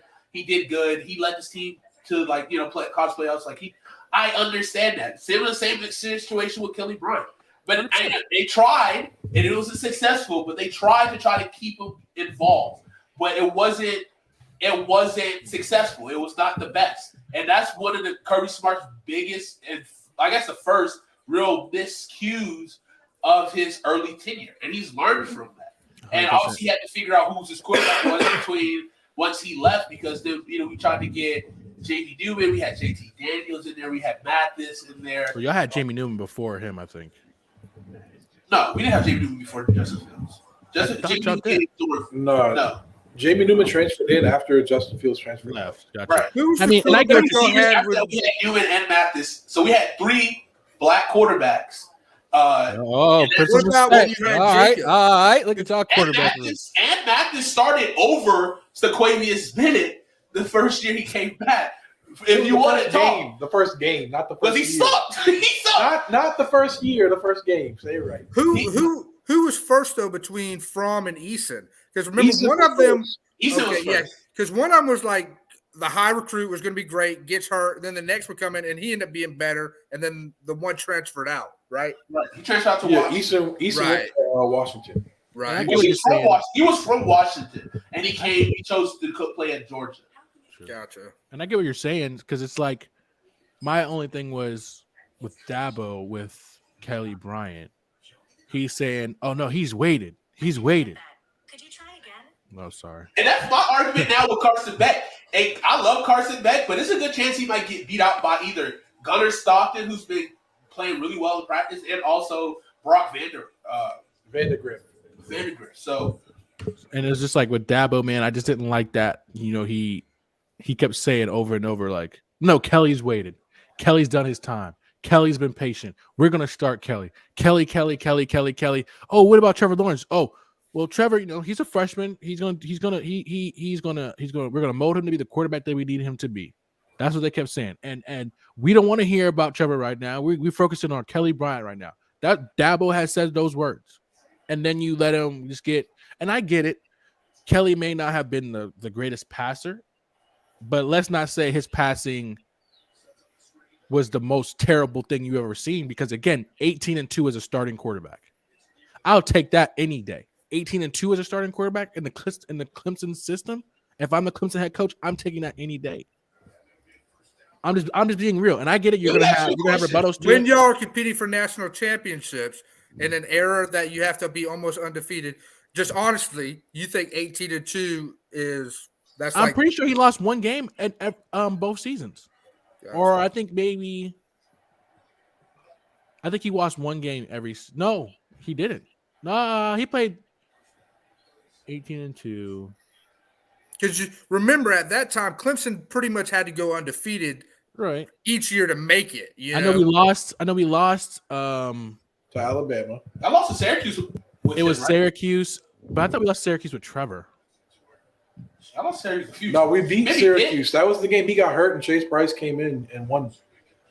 That was Trevor Lawrence. We weren't there, so that had to be. So that was the year before Kelly Bryant lost to Syracuse, and then we lost. And then he lost twice in 1 year to Alabama because that was the year. Yeah, so we lost to Syracuse and Alabama. But I mean, even if chasing championship games, like I get it, but it's like 18-2, Kyle. You would take a quarterback that's 18-2. You would. See, this is the conversation we're having. You're saying it's the quarterback. Like it's not the quarterback. It's Clemson that went 18-2. Exactly. You have to look at it. The thing you're not. And that's everything then. But also, you got to think, too, it is a different era where you're not just having these kids coming in and they're buying in. They're there for their 3 or 4 years or even 5 years of the program. You have a 4 or 5 star kid who comes in and then you tell him, hey, you're going to be the guy. you're going to be the guy. Well, then you sit him for a year. He doesn't like that he just sat for a year and he transfers out. Well, then what do? You know? And so it's kind of like, do we go with the guy who's been in the system, or do we go with the guy who has all the potential in the world? And if we don't give him an opportunity, he's going to transfer out and possibly go, you know, to someone we play. And so I think that's a dilemma that a lot of these coaches play. I think that's what Dad was trying to play with now, especially this past season, because the way he was like, we had to go to Cade just to do the same damn offense. But Cade will give us a spark, you know. And you know what, Kyle? I pray to God. Like, I love my Tigers, but I pray to God, because I was one of those people. I was following DJ's career when he signed to 11 yards in high school. Like, I love the kid. The kid did amazing when he played against Notre Dame. When Trevor had COVID, played amazing against Syracuse. Like, and ask Jonathan, like, we seeing him play when Trevor was there, because Trevor had COVID. It was like, bro, bro, what? Like, I know Trevor's about to be out of here, but bro, we about to be.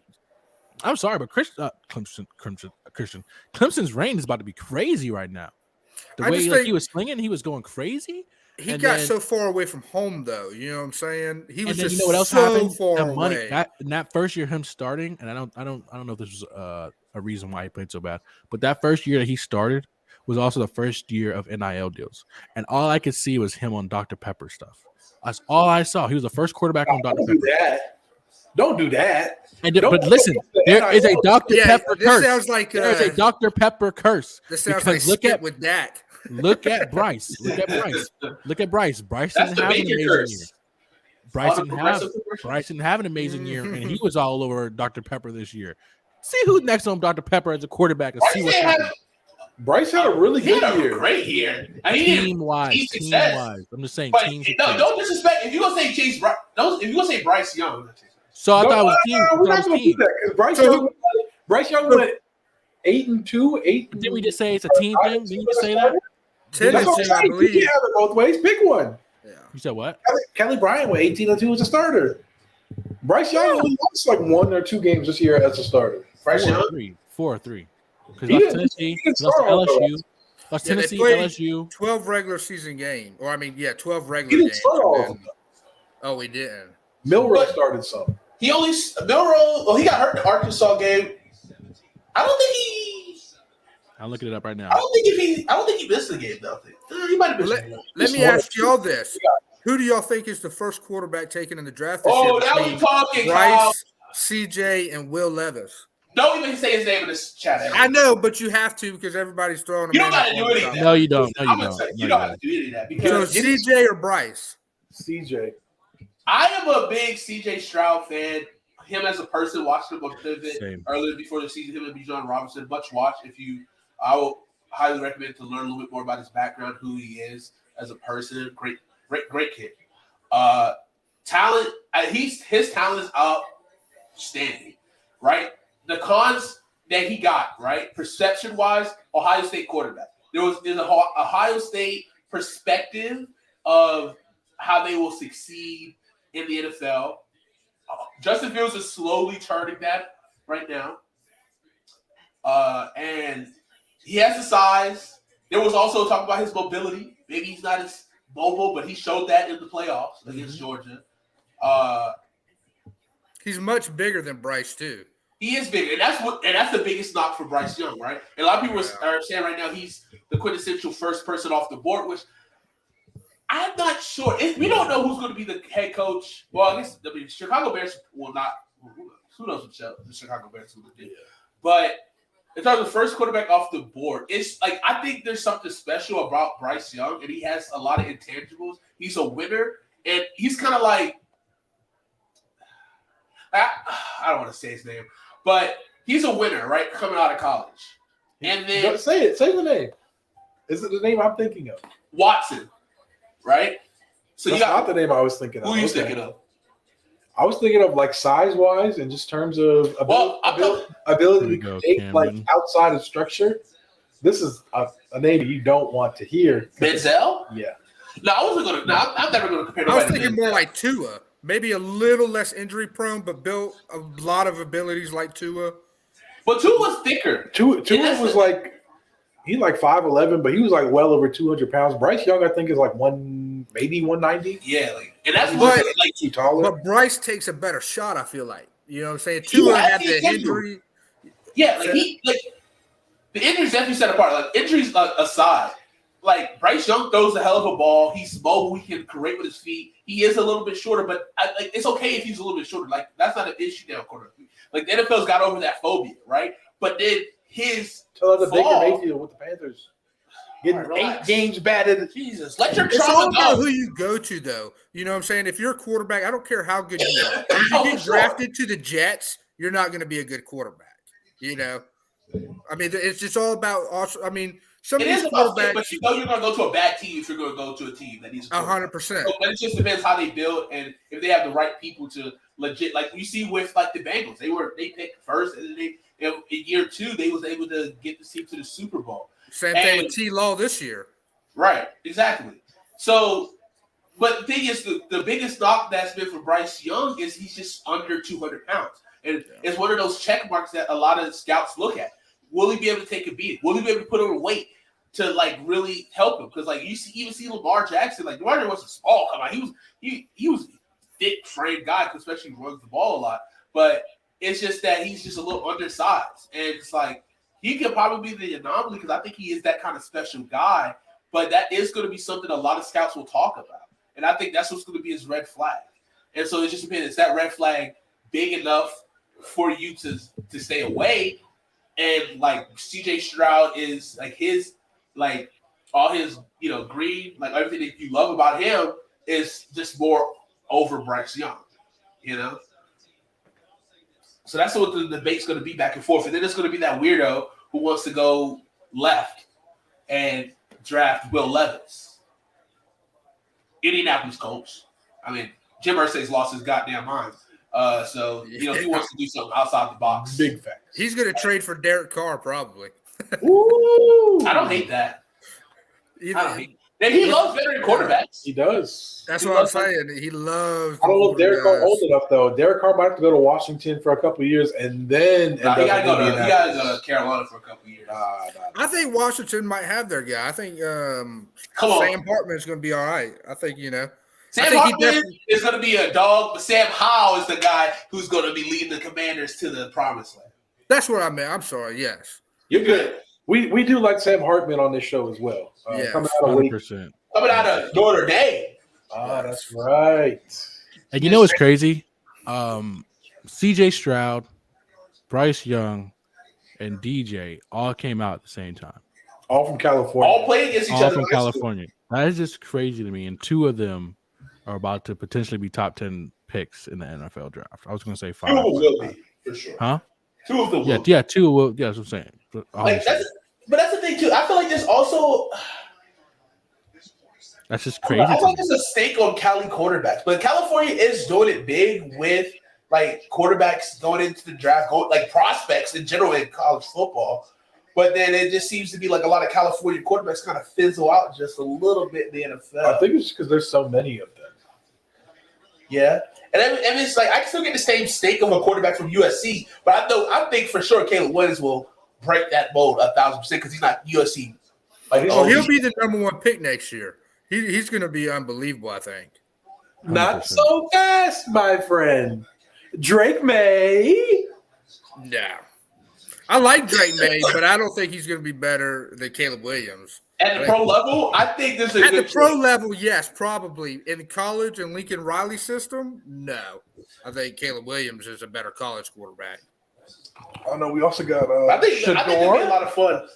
Oh yeah, Shador, Sanders. I'm ready to see that. Like the Pac-12 will be probably one of the funnest leagues to watch for this last year before they about to disband. Because how are you going to pass on them?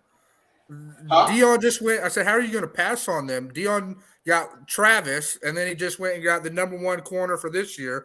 So, I mean, you're not going to throw the ball on Colorado. In a perfect world, yeah. Carson Beck came out with them too. Oh, Carson, he is a Cali boy. And Anthony. No, he's not from Cali, but I'm saying he just came out in that class with them. And Anthony Richardson as well. He's the X factor in this draft. He's the quarterback who's like, he'll probably be like Lamar, where he gets drafted at the end of the first round, so that way you could get the 5th-year option on him. But he's got all the talent to be the first-round quarterback. It's just you will kind of see. Can we just put a blinders to all his interceptions and his dumb mistakes, like what we do for fucking Will Levis? Yeah, he reminds me a lot of like Justin Fields, kind of like he's gonna go in there, I think, and it's about how much can you develop his passing game because he's gonna run all over the damn field. He has a cannon. The biggest thing is holding it in. It's making the decision making and being able to be like keep developing his mechanics. Like he can just flick the ball and he throw that shit 70 yards. Like, well, this was his first year starting, correct? First full year starting, yeah. Yeah, because he split with Emory Jones last year. Yeah, he took over like midway through the year last year. Which I think he could have benefited from another year. I think a lot of people thought so, but like I get it. Like I guess like would you rather develop in college for another year to possibly get you a couple more million? Or develop in the NFL and maybe lose a couple million, but know that you get to the right situation. Because he's in that situation to where he'll be later in the first round, which means typically, unless, other shit, better teams. Like it almost proves better to be like the third, fourth quarterback in a good class because you will get better opportunities or at least a better side and a better team. Agreed. Yeah. You don't want to be the quarterback who goes, like I was saying earlier, like to the Jets. Like it's a graveyard for you and your career is going to be pretty much over within 2 or 3 years. I don't know if any of you are Jets fans, but yeah, that would be terrible. I'm a MILF hunter, Cougar hunter fan. Bengals up 17-7 at halftime. What is up, Corey? We was just talking about you, actually. How you been, man? Yeah, man. Let's talk about this game a little bit. So far in the first half, actually, we can do our second half pitch. Yeah, that's what I'm looking at right now. First half, I mean, I'll be back. Okay. First half has been interesting. We saw that early run by Cincinnati. I think Buffalo's starting to get a little momentum right now. I don't know. What do you guys expect seeing in the second half? Like, I think you're going to see a Buffalo team that's going to be trying to make like that like knockout punch to try to get that swing that momentum heavy. But I don't know. Like the way if Cincinnati can continue to keep doing well, like. I don't know, Buffalo gets ball first, so if they can come out and score on the first drive, cut it to a one-score game, we might have something. We might have this little game. If DeMar Hamlin did not give the pregame speech, he definitely needs to give the halftime speech if they want a shot. Because I know he's in building. They've been talking about it through, all the pregame and everything. I know they showed your brother. I didn't see him. Yeah, they showed him, but you couldn't tell because the snow was like. Yeah. It was just a bad. And they had him like covered up as they were taking him to a suite or something. It was like they didn't want anybody to see him really. Well, I think if people was trying to swarm him, probably they Yeah, makes sense. You get that heart rate pumping. That probably would be good right now as he's still recovering.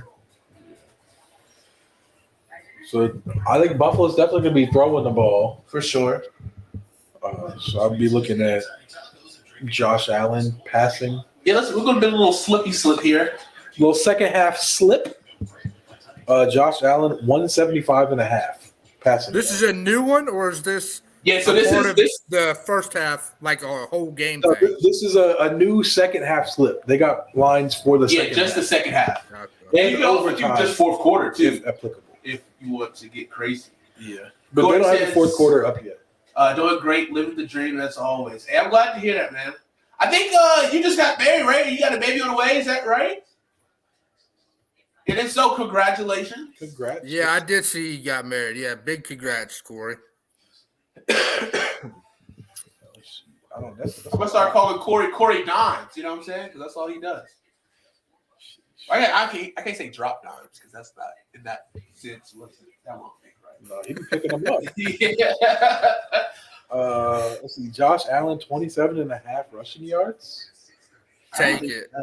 I like Take that. it over it big time. How many yards does he already have?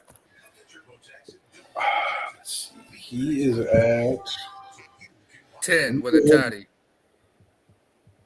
10 with a tutty. That's not bad. And I think he's going to get desperate. Like, I think he's going to get desperate to make a play.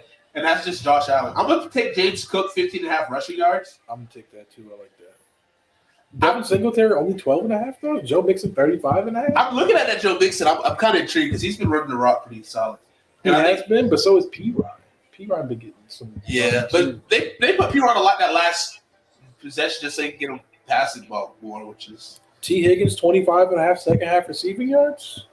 I'm going to go Jamar Chase lines because he's been hot. Exactly. So they might overcorrect and double Jamar second half and free up T. Give me T. I'm leaning 55.5 for Stephon Diggs is crazy, but like that's still his guy. And I think what do they got on Tyler Boyd? 13.5. I might take that. 13.5 is not high. That's not bad. They got Isaiah McKenzie only 9.5. I might take that. What about Cole Beasley too? Because he's kind of a sleeper, but Josh loves him. Beasley, I don't see He's not any on orange there. for Beasley. Damn. Yeah, because he's already got a catch for 11 yards. Yeah. I think I'm gonna go Stephon Diggs. I think I'm gonna ride the Stephon Diggs. Oh, it's too late. Is it? Oh fuck no! You too slow. Wait. Let's see if I got chance. Probably not. Yeah, server error. They took it down. It's too slow. Damn. We should have been did it because they do put them up early.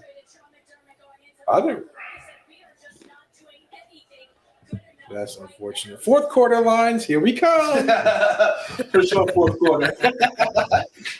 Yeah. Yeah, we didn't get the second half in on time. So fourth quarter, Josh Allen 85.5. I don't know. We got to see. Joe Burrow 60.5. Joe Mixon 17.5. Jamar 17.5. T 12.5. Well, I have to see how this third quarter goes. I might put a little something in for this fourth quarter. Well, Kyle, I got a question for you. Definitely that Joe Mixon one if they continue to lead. Yeah. Kyle, do you like movies? Yeah. Yeah, I love TV movies, shows?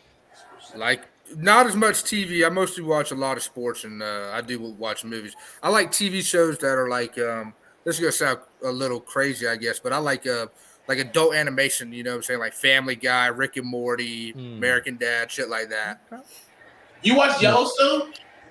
No, I hadn't watched it yet. I heard it's great, though. I do. Yeah. I love Yellowstone. He said, Corey said, yeah, I appreciate it. Got married last year. Baby due was May. 2020 was a good year, especially for the Gamecocks football. Boo! But yeah, that was a pretty good year. Well, if you like movies and stuff, man, we have another podcast called What a Dud. And you should definitely listen to it. We're doing like movie reviews and TV show reviews and talking about life and everything. And yeah man, you might like it. We got an episode coming out on Tuesday where we're talking about the new Last of Us that's actually about to come out. Second episode's about to come out tonight. So what? It's all three of you that do that one as well. So it's me, it's Christian, and it's our other host Gabby, and then we bring on like we have like different we're trying to bring on different people. Strong agree, Lisa. Strong. Heck yeah, Lisa. How you doing today, Lisa? How you doing? Good to see you. I'm glad you're with us. Yeah, so like I was on one it's a really good show. Huh? I think I did one episode with them, but I'm not a main. Oh shit, that hasn't even aired yet. Just realized, did we air that one already? I don't think we did. What was it? It was the Power Rangers episode. No, we have not. Yeah, it'll come out eventually. We got so many to can. We got a lot to can. So it's a fun show. It's a little bit of different. It's like just stepping away from sports a little bit. And we hope you guys will check it out. What a Dud podcast with all streaming podcast streaming platforms, and also the video is on our YouTube channel at Hate to Pile On. You can watch it as well. We had last episode we did top 5 sports movies featuring Doc. So last week we did a double feature with Doc. We did the show live, and then we did right afterwards we did a What a Dud pod, which was fun. Yeah, I was wondering about that because I seen on the Twitter I believe it was Twitter, where you had like a different clip of you and Christian and Doc. I was like, damn, that's not the same video. And so then I went to the thing and I was like, I can't find the actual video y'all did with Doc. All I can see is the that clip, I guess. Yeah. So all you gotta do is go to Hate to Pile On YouTube, and that's where our What a Dud episodes are as well. You can find pretty much everything on our YouTube channel, like What a Dud Pod and like Hate to Pile On episodes as well. So that's kind of where we have a lot of stuff. And I try to post different clips and stuff for both. What y'all into this, if you don't mind me asking? How'd How'd y'all come up with the idea to let's get together, let's do this podcast? This is becoming like a very popular thing. Obviously, you picked the right topic. I mean, you talk about sports, you're gonna get quite a bit of people interested. So funny enough, we started Hate to Pile On in 2020, right? So like peak pandemic. Yeah, it was like July, I think, was the first episode. Yeah, July, August, yeah, it was July. July 21st is our anniversary. So cute, he remembers. It was me and Jonathan. Like I think so. I did another podcast before, and me and Jonathan talked. This is kind of like we haven't really talked like face to face in like a while, and we talked for like 3 hours straight, just chopping up about everything, sports, life, just having a good time chuckling. I started thinking, I was like, I mean, Jonathan has like he's really good at stats and fantasy and stuff like that. And I was like I feel like this would be a game changer. Like, I feel like we do a sports podcast, do like rankings, do like some stuff like that, talk about and have just something different than a lot of people do. And we just kind of started. We try to find our way. Like the first episode was kind of cringy, like because we're like still like Jonathan's still getting comfortable. We're trying to find our chemistry, and like we're trying to figure out what our niche is going to be, like how we're going to be. And we tried a lot of different things. We did episodes like continuously, like once or twice a week for like a year, and then we added Kyle Curtin to the mix, and then we started on more like draft content and like bigger to the draft each year. So we kind of do like our mock drafts. We do a big annual mock draft episode, which is probably one of our like most successful shows that we do. And then we added Christian once we want to start getting more into basketball season, and then Christian just became such a big part of the show, and he's grown and gotten amazing what he does now. He's hosting shows and leading the charge in a lot of stuff. And then we're just growing and we're trying to like reach and cover more things. The goal is kind of to take over the world, kind of similar to like a Barstool Complex Sports type of vibe as a bigger brand. And we're slowly doing that. But I think the biggest thing we want to do is really stay true to our roots in the Carolinas and at home and take care of home base. And I think that's why I think we've been successful this past few months. And it's been great because it's like reconnecting with a lot of people that we haven't really talked to in like 10 plus years. And like it's kind of like we never left, and like you should, even when like we connected with Christian, like it was like 10 plus years, like, and it just like felt like we never left. And it's been like an amazing journey just seeing everyone show up, show out, talking to Doc, seeing Coach Hall show up. Coach Zare followed us on Facebook, like Coach Todd commented, like, I mean, it's cool because it's like in my head, it still kind of feels like we're still in high school, like thinking of them as like the adult, which they still are older as an adult figures, but like we're like there too, So Diggs hurt. So, but yeah, that's kind of how it started, man, and it's just really flourishing. And I think this year we're going to try to take a big step, and I'm excited too because I mean we're so excited. I think our biggest initiative is our first initiative for this year is two parts. One is to get this fundraiser for the Cane Bay Athletic Department, the alumni game, done. But two is also get our website up for everybody, and to kind of continue to build our presence web-wise and get our store back up and running as well. So, well, man, I'll be honest with you. I mean, I think you already know this. It's all about continuing to put out content because the thing is, I think I don't know about y'all, but like I watch a lot of podcasts and especially like a lot of clips on like the Pat McAfee show and everything. Yeah. And like in y'all space on this style platform, I mean, he's really the only one. So that's what I mean. I know there's a lot of people who probably, are looking for a different opinion outside of the Pat McAfee show. And so, if y'all can continue to develop, I mean, there's really nobody else in the game, you know what I'm saying, that's very successful outside of him that does it on the podcast like platform in the same way. So I definitely think, if y'all continue to put out good content, continue to put it out a lot, I think you'll have a very good chance. Consistency is key, and that's the big thing we're focusing on. But then it's like also taking those chances and leaps to do something even bigger and to push ourselves to be better. And I think we do have a good I love everyone that is a part of this, and I love everybody who hangs out and support us because I mean it pushes us because like we have shows when everyone shows up, we have people who like comment on stuff like it. That only drives us to do better, to have more fun with it, and like. I'm telling you, like this is going to be a big brand. Like this is going to be something that's not going to just be sports, but it's going to change the world, and I wholeheartedly believe that. And I said that I took that down from day one. I said I think this is going to be huge, and we just continue to keep putting the work and chipping away at it, and it's going to break. And 100%. And I told these guys when I joined, when they let me join, I was like. Whether we make money or not, trust me, we all want to make money, whether we get big or not. And I wholeheartedly, deep down, know we're going to make it big.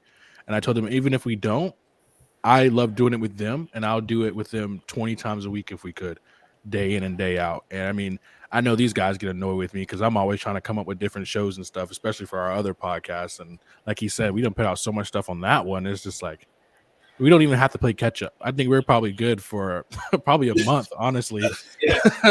Probably a good month when we put out stuff weekly and stuff. But I mean, we appreciate the words, man. Seriously, and I don't think people kind of look in or understand the stuff that we go through and how many conversations in our group chats that we have with each other about things and how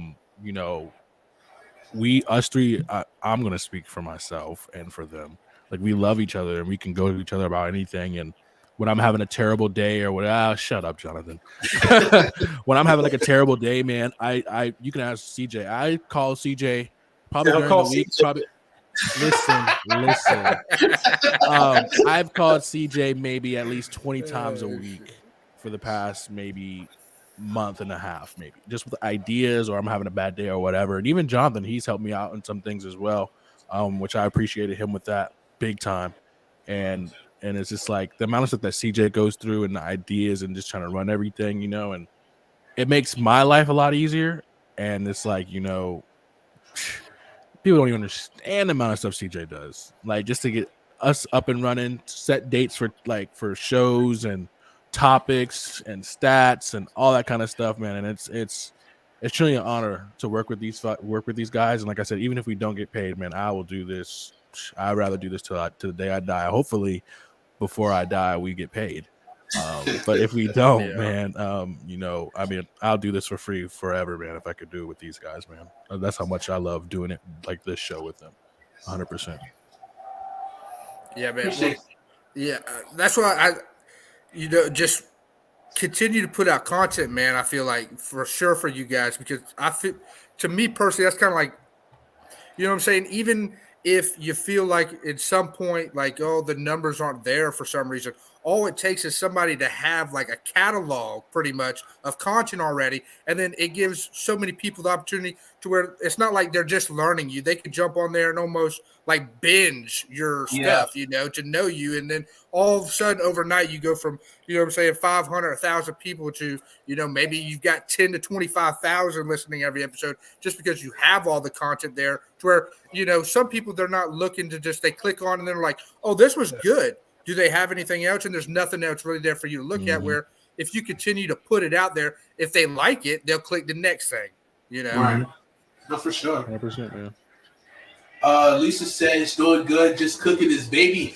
That's true. Dang, so Corey got a baby coming this year in May. You're due in June. Congratulations. Hey, that's Lisa, awesome. Christian's a great name. Christian's a great name. Christian's a good middle name. Just letting you know, man. That's a great name. Hey, hold up. Christian Jonathan? CJ?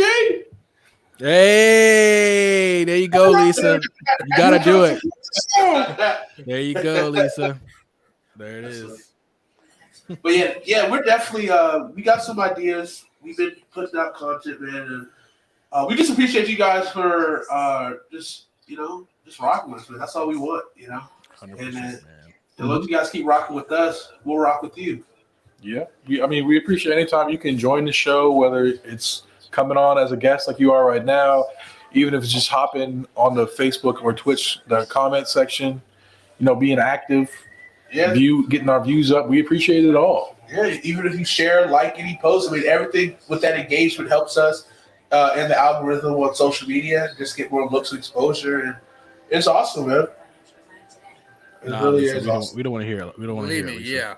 Well, also, definitely, whenever y'all decide to, go through with trying to get in touch with, which I know you said, Christian, that you're already going to meet with the athletic director, Mr. Sweeney, but let me know when all that goes through. What? Dabo? Don't get me lit. Don't get me turned. No, I think that's his last name is Sweeney. Is it? Sir, I just want to. You met him though, right? Yes. Yeah, he really is a pretty damn good guy. He really cares because I was like I said, I go back to the school probably once or twice a year to go and kind of hang out with Doc. I'll usually go to a sporting event, kind of hang out with him. And we went, I believe it was either last year or 2 years ago, I went to a baseball game, and we were up in the baseball tower with Doc and Juice. I don't know if y'all know Juice, Garrett Welch. He's the other athletic trainer for the school, though. But the other athletic trainer. Well, then Mr. Sweeney, the AD, come up there and was sitting there talking with me for quite a bit. And he's really cares about trying to make the program a winning program through and through across the board, all the sports, getting alumni back. You know what I'm saying? Because I don't know when the last football game y'all went to, but I don't know. I feel like our junior or senior year graduated. Well, we used to get a lot of kids, and there was a lot of kids at the last few games I've been to. But I think if y'all getting something to get together as far as an alumni, drastically as far as getting people back to come to the school, and show their appreciation, just spend money. I think all schools love that. So for sure. Big facts. I wish we could try to make it I hate to not really hate to say it because I don't know if I wasn't a Clemson fan, I'd be an Ohio State fan, but kind of how the Ohio State love and nature, how all those guys will return one day or whatever, maybe, and they're all on the sidelines just cheering on the football team. But that's tradition, and that's every school. Yeah, that's what I'm saying. I want to do that, and that's why I wanted to build. That's why I hope we can build it to be, man. I want them to be proud to come from, because with us, we're proud to be from Cambridge because we were one of the first people to walk there. But the people who are there now, they might not be that proud. Jaded to that. You know what I'm saying? They not be there, but I wanted to. Yeah, but it's I want them to yeah, man. When I graduate, I want to do what these guys did, or throw some money their way and help them get whatever it may be, or I want to be in the loop, Cobra Circle or something like that. You know what I'm saying? Just something small. They probably want to do something like that. And Lisa, when she does something for the cheerleaders or whatever, but we don't know. I think Cane Bay is one of the few schools I know, at least in Berkeley County, but I think pretty much across the board in the Low Country where they don't have a you know what I'm saying? A lot of these schools have somebody who's went on and made it to the professional league in some aspect. And so they have a big donor, whether it's your James Island, Roddy Whites, you know what I'm saying, who donate, even if it's $10,000, $20,000, that's still money that the athletic program is getting. And when you do those certain times, you can kind of dedicate, I want all of this to go to the football program, or you can have it divvied up amongst the athletic department. But, right. I think you get somebody who's actually, going to donate and be a donor to the program, and that would help out a lot too, because like I said, I think across the board, almost all the other schools have that somebody who's went on and looks back and, even if it's, I hate to say a little bit because it's not a little bit, but if you donate the time and the money to the program, every bit counts. And that's something 100%. That 15 years Cane Bay has never had. They've only relied on, the parents of the players pretty much donating to the athletic department. So 100%. Even I think we talked about it before. I think a start for us maybe, and I just had this idea, but I'm pretty sure we talked about it. A start for us could be, those seniors that get their banners in football, placed on the fence or whatever, and we have like our name like on the little corner of it or whatever it may be, but we pay for that. Hopefully, it's not like $1 million here because I feel like I mean, but like paying for the seniors banners or something like that. Like they look forward and we meet them and everything. Like every senior, like like for the football team or whatever it may be, like that'll be cool to do. Like we meet them and understand who they are, see where their goals are. Oh, I want to go to college. Well, hey man, I know you want to go to college here, and here, but let's narrow it down. Like we're like, have live conversations with them. Like, all right, I know you want to go here and you always want to go here, but maybe the class size is way too big and you like a hands-on learner and you need to be in a smaller school. Let's talk about that. Let's what is your life goal? You don't really like going to school, but you like cars or mechanics or whatever it may be. All right, maybe you need to go to a trade school and not go to college. Maybe that's your route. Like Cane Bay being so new, there was like no type of infrastructure for that. Like no alumni alliance or anything. Like no, not really a career day. It's like, all right, you graduate and you go to a 4-year school. You go to Trident. You join the military. Those are your 3 options. 100%. And it's like that's what it felt like for us at Cane Bay. Like those are the only 3 things you can do. So that's like people need to know there's other options. 100%, man.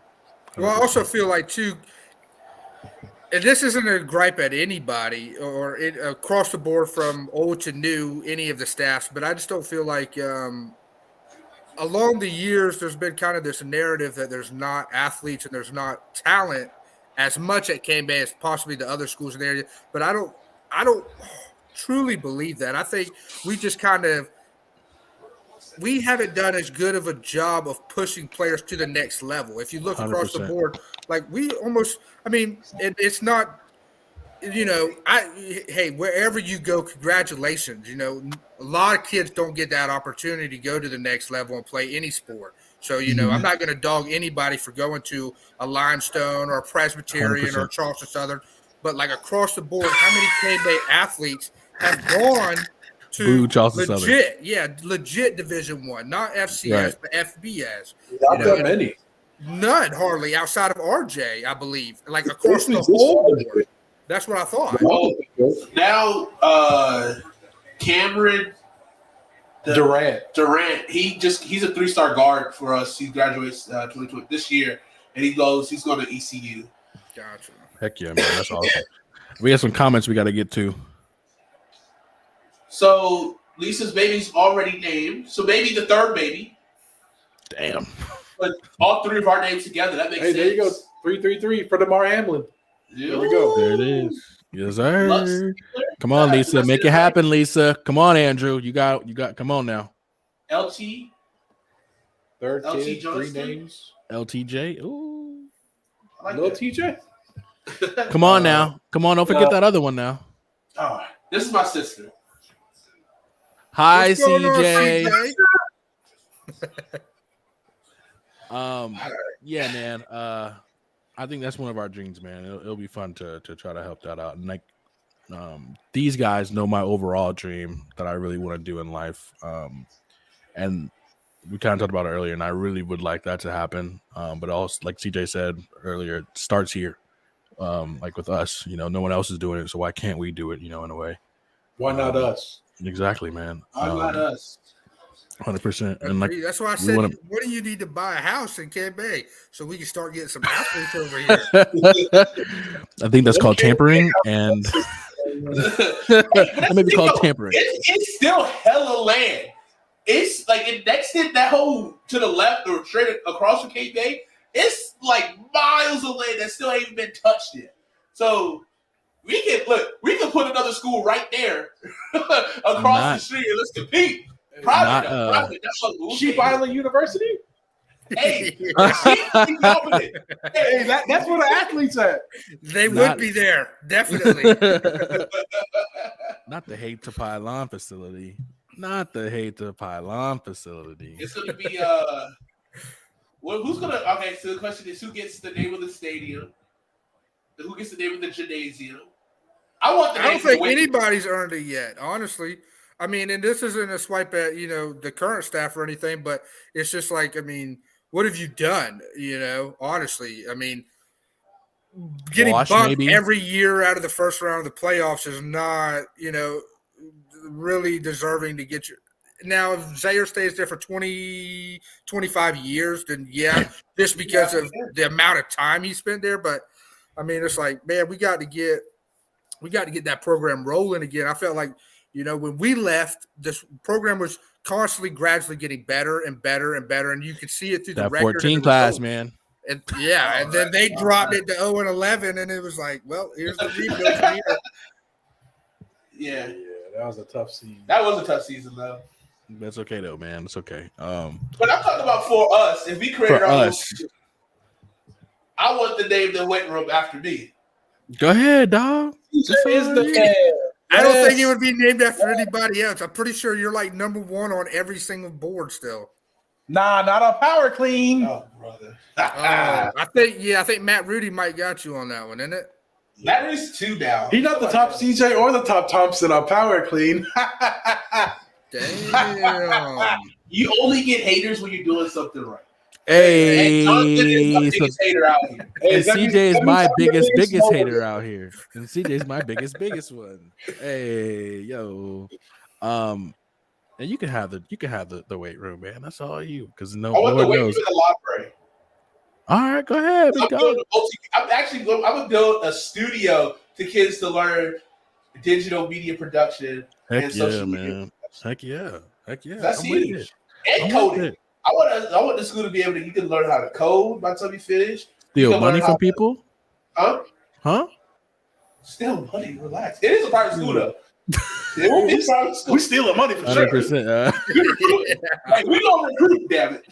We going up to 100%, man. We going up to. Hey, did you know Fort Worcester's head coach retired? Yeah. Well, he resigned. Yeah. It's a little different. That is a little different. Do we know why? He got some shady business? No, somebody released a clip from my understanding, and I don't know what he said. I don't know if that part's been released, but he said some profanity, something bad supposedly, and it got released, and so he's wanting to get ahead of it from my understanding. We have a special guest about to join us here in a few. Okay. I just got word from them. Okay. One thing, if my dream happens, man, I don't care if there's one motherfucker in that school. I'll be happy. I'll be happy. I will be happy. Obviously, if the first student that enrolls will be a monumental thing. The first student that graduates, that you get through. The first kid that you see become successful and get them to a better future because you helped them out. But the thing is, you go ahead. That's just an amazing thing, right? Because I think for me, so Kyle, I don't know if you know, but that's my dream. So open up my own private school, build it from the ground up, have the athletics be absolutely amazing, but also the education part. None of you brokies. This ain't a public school. But also like the education, I want it to be, if I can, better than the athletics, if I can. Because I'm really big on just knowing things. Like the more you know, the better off you're going to be. Like I tell CJ all the time. I swear, if I knew how to edit videos, I promise you. Are you in the education system now? Am I in the education system? No. Right, like do you teach or anything like that? They don't want me doing that. He coaches. You were like an administrator. Oh no, I used to coach basketball. Like if you work for Berkeley County School District or something. So I used to coach basketball up in Newberry. That's where I went to college at, and coached at the private school there. And it was really, really fun, man. It was cool to educate kids and, tell them life is more than sports. And it's like, I teach you something on the basketball court. Yeah. But about patience and knowing the right way to do things. And then they put it to the real world. Like I had a kid the other day text me and said, hey, thanks coach for teaching me this. Cause if I went and did it my way, I would have gotten there faster. But all my building blocks would have fallen down. But now I did it your way of, make sure you conquer. My biggest thing is I tell people is God will make you he will make you big over many things, but you first have to conquer the small things first. How can he make you a master over many things when you can't master this one simple task that he's already gotten for you? So that's why I tell them a lot. And now they're like, oh, okay, I get what you're saying. Like, all right, I conquered this. Yeah, I did good in high school. All right, now I'm doing good in college. Now I'm doing good in my master's program. Okay, now I got accepted here. It's like it's just building blocks, man. It just takes the little things. That's all life is. Taking the little things that you get, The conquer little it. things. It's the little things that get your ass beat, son. Yes, sir. Oh, bruh. I still But remember that. I still remember It's, that. it's the little things, son. The little things that That'll get your ass beat. And so, like for the private school that I kind of want to do, one of my biggest things I really want to do is every kid that graduates, I would love to give them like a little scholarship from the school, whether it's a grand or two. Just give them a scholarship, whether it's for books or pay for your books, even just pay for your books for your first year, whatever it may be.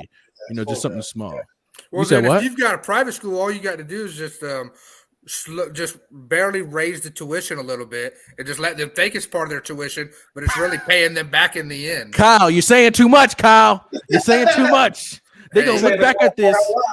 But no, yeah, I mean, that's one of my dreams, man. I just want to do that. No, that's a good one, man. Believe me. It's all about the education. Let's change the terminology. Especially over the last couple of years with the COVID and everything, and as much time as kids spent in school. Yeah, we definitely, yeah. Let's change the terminology because when you say dreams don't feel like it could be a reality. Let's say goals. Okay, goals then, baby. All right. You know what I'm Goals. That's one of my biggest goals, man. Don't know the name of the school yet, but it's well, have you seen that it might be little named like CJ. They opened like a little charter school or something like. There's another school though, like right behind Cane Bay now. Yep. I don't know if it's like a charter or private or something. Yeah, it's a little private school. Yeah, but it's nothing. It's nothing big. It's a really small little. Yeah, it's real small right there on I don't think Black they're gonna have Road. Athletics. Yeah, I don't think they have an athletics or anything. It's just a very small school. But it's crazy that they have another little school right there out in the country by Cane Bay. Mm-hmm. I would love that, man. I would love that. 100%. Yeah, we gotta learn the business. Maybe try to smooth up Dr. Lee Westbury. Talk to her, McDowell, because I think they're both in the district as well. Like, cause I don't know how they classify private schools, because like I guess they won't be a part of the school district, so it has to be it's private. No, that'd be class. Like 1A, it's like 1A, 2A, 3A, 4A. It's just like that. Just the amount of kids you have there. Yeah. But I don't think there's any 4A private schools. I don't think that's a thing. That's not a thing. Unless Dorman's a private school, then I don't think Dorman's a private school. Wando's not a private school? Heck no. Wando's a public school, man. I'm thinking of Porter-Goud, I think. You might be thinking of Porter-Goud. Yeah, those are the only ones I think of. Bishop England. Porter-Goud. Bishop England.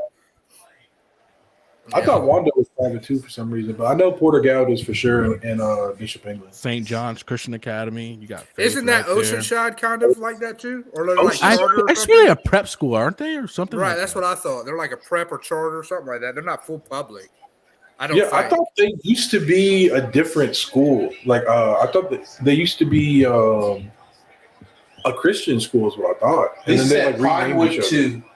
Pinewood, yeah, that's another private. So wait, what's the difference between charter and prep and like private? I think private schools you don't have to wear a uniform. Charters you have to wear a uniform. What about magnets? I think you have the opposite. Private you have to wear a uniform. Charter you don't. Okay. Yeah. Okay. Because I had to wear a uniform when I went to Faith. Yeah. Right. I don't know, man. I think charter is more dedicated towards a certain area of education, like an engineer charter school or something like that, or agriculture. I think I could be wrong, but I think that's what it's more geared to. No, I think you're right, because I think that's how like military magnet and what was the other one that's down there in Charleston? Academic magnet. Yeah, like, isn't it Garrett Tech too? That's yes. Yeah. I think they have like yeah. I think they do like courses. James Island is a charter too. Who? James Island. Mm-hmm. They're a charter. They might be agricultural, I think, honestly. But yeah, I'm waiting for our special guest to get in here. That's all I know. 24-10. Yeah, Cincinnati just scored with the very close touchdown with Joe Mixon. So, hey, these overs. We're looking for these overs with Buffalo Bills to hit. Yeah, you got 1 minute until the fourth quarter starts, Jonathan. Oh, yeah, we got to go ahead and get our fourth quarter picks in. Thanks. Appreciate that, Kyle. We'll just do a 3 proper. So we got fourth quarter here. Give me Dawson Knox receiving yards. Should I go 80 and a half passing yards for Josh Allen? Yes. They're going to be throwing the ball the whole quarter. What they say? Is he going to take off, or is he actually going to throw it? That's the thing. What's his stats right now? Oh, Joe Mixon's headed to the half. I'm taking that. Let me see. I got ESPN on my computer. Let's see. I just can't believe Buffalo came out like this. They're getting beat like this. They're weak sauce. And Kyle, you better not run after this when y'all play. If y'all lose, you better not run, Kyle. You better not run nowhere, Kyle. He is Don't shake your 14 of head. 23 for 151. So, yeah, I can see 80 to get over 200. I got 2 so far. Receiving yards. Is Diggs back? He did get digged up, huh? There, he's right there. Yeah, he's back. He would if he caught that, he would have hit his prop. All right, I think. I guess it's still third quarter. Never mind. Should I do the fourth quarter? I'm gonna do Diggs, and then Gabe Davis is 14.5. Like, if he gets a catch, I did Knox, Gabe Davis, Diggs, and Mixon. I locked mine in already. I'm gonna lock mine too. I ain't playing no more games. We ain't gonna be slow. They ain't gonna get me this. Hey, he's time. about to enter. He's about to That's enter. 0 for me. Oh, they just upped Josh Allen's passing yards from 80.5 to 85.5. Holy smokes! And they upped everything. That's how it gets you, bro. That's how that works. You didn't know that's how that works. That's how that works. Oh, you ain't about to just 81.5 and then just try to zoom in here. No, sir. That's not how it works. It was 80, but then they just upped it to 85. No. Just before I'm about to hit it. Oh, yeah, I see it, man. Yeah, Mixon went up to 20.5. I got it in. I'm checking in on my full game props now. Yeah, mine's not looking so good. Ugh. I hit on 1, which is the Joe Mixon rushing yards. He has 80, so that's good. I need some more. I just need 3 more Stephon Diggs catches. I need a James Cook screen to the house. I needed that. Yeah, I can't believe he dropped that just there. Oh, wait, hold on, guys. Let me see if I can watch the play now. Haha. Jeez. Sheesh. Why you act like you little? Hang on. You've been doing this every time you Special guest is here. Y'all ready? Yeah, we're ready. Let's get it. Yes, sir. The GOAT himself has arrived. Fly, What's up? Eagles, How you fly. doing, Doc? What's Straight going to on, Doc? victory. Just savoring the victory from yesterday. Yeah, Let's not call y'all it a victory. dominated. Let's not call it a victory. You know? About time. I mean, All last night, Doc, I was like, I hope y'all lose so we can host the damn NFC Championship game. And then You went y'all to went host it. there. Yeah, if we win, we would have. Yeah, you're right. You're right. But you ain't got to worry about those Cowboys. I for know. long. Now. So what's been going on? oh man, We've just been talking about everything, honestly, man. it's been, we got deep for a little bit. Yeah, we did. Oh yeah. So we got a little shallow. There's no crying in podcast. Hey, y'all was talking about naming the stadium. That should be named after. Right Hey, there. that'd be tough, right Hey. there, man. I'm all here for that. Who was So, the Doc- finalist for that? That would we be didn't you, I guess. That could be you, man. That'd be you. So we were saying, if I built my own private school and everything, that's one of my goals. He doesn't like me to say dreams, but that's one of my goals, to have build my own private school and everything, and try to give back to the community that way and whatnot. And when they were talking about what's the name of the weight room going to be, who's going to be named after, and all that kind of stuff, I said, Jesus Christ, can we get a first name for the school first? I mean, Jesus. But Doc, if I get my own private school, man, I'm sorry, but I'm gonna have to pay you more than what Kane Bay's paying you, and have you come on through, man. I'm sorry, you're gonna have to cut ties. That'll be an easy sell. That's why he's the GOAT. Hey, I remember back in the day, I used to tell Doc, hey, whenever I make it to the league now, I'm going to hire you from the school, and you're going to be my personal athletic trainer.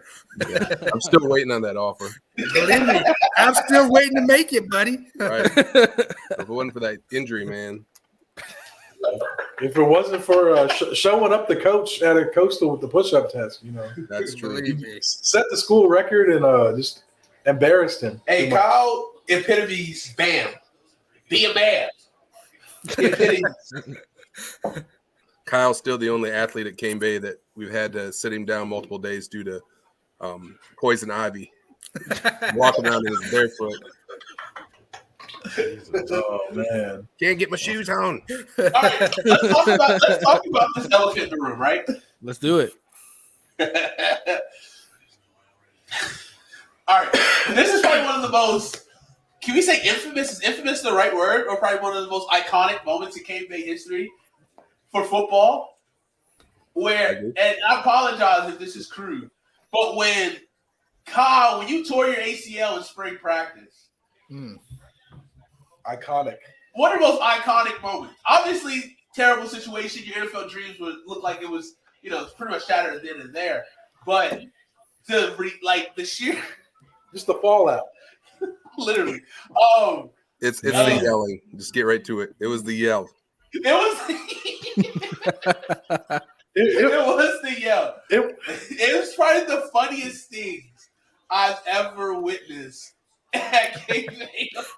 Like easily top one. How much of it do you remember, Kyle? Did you black out? No, I mean, I remember most of it. I just I don't remember which coach was the one who told me not to cuss. That was when that's when I was like, oh my freaking God or whatever. Should I do it to him? Yeah. Should I hit him with it? Yeah, you might as well. We're here.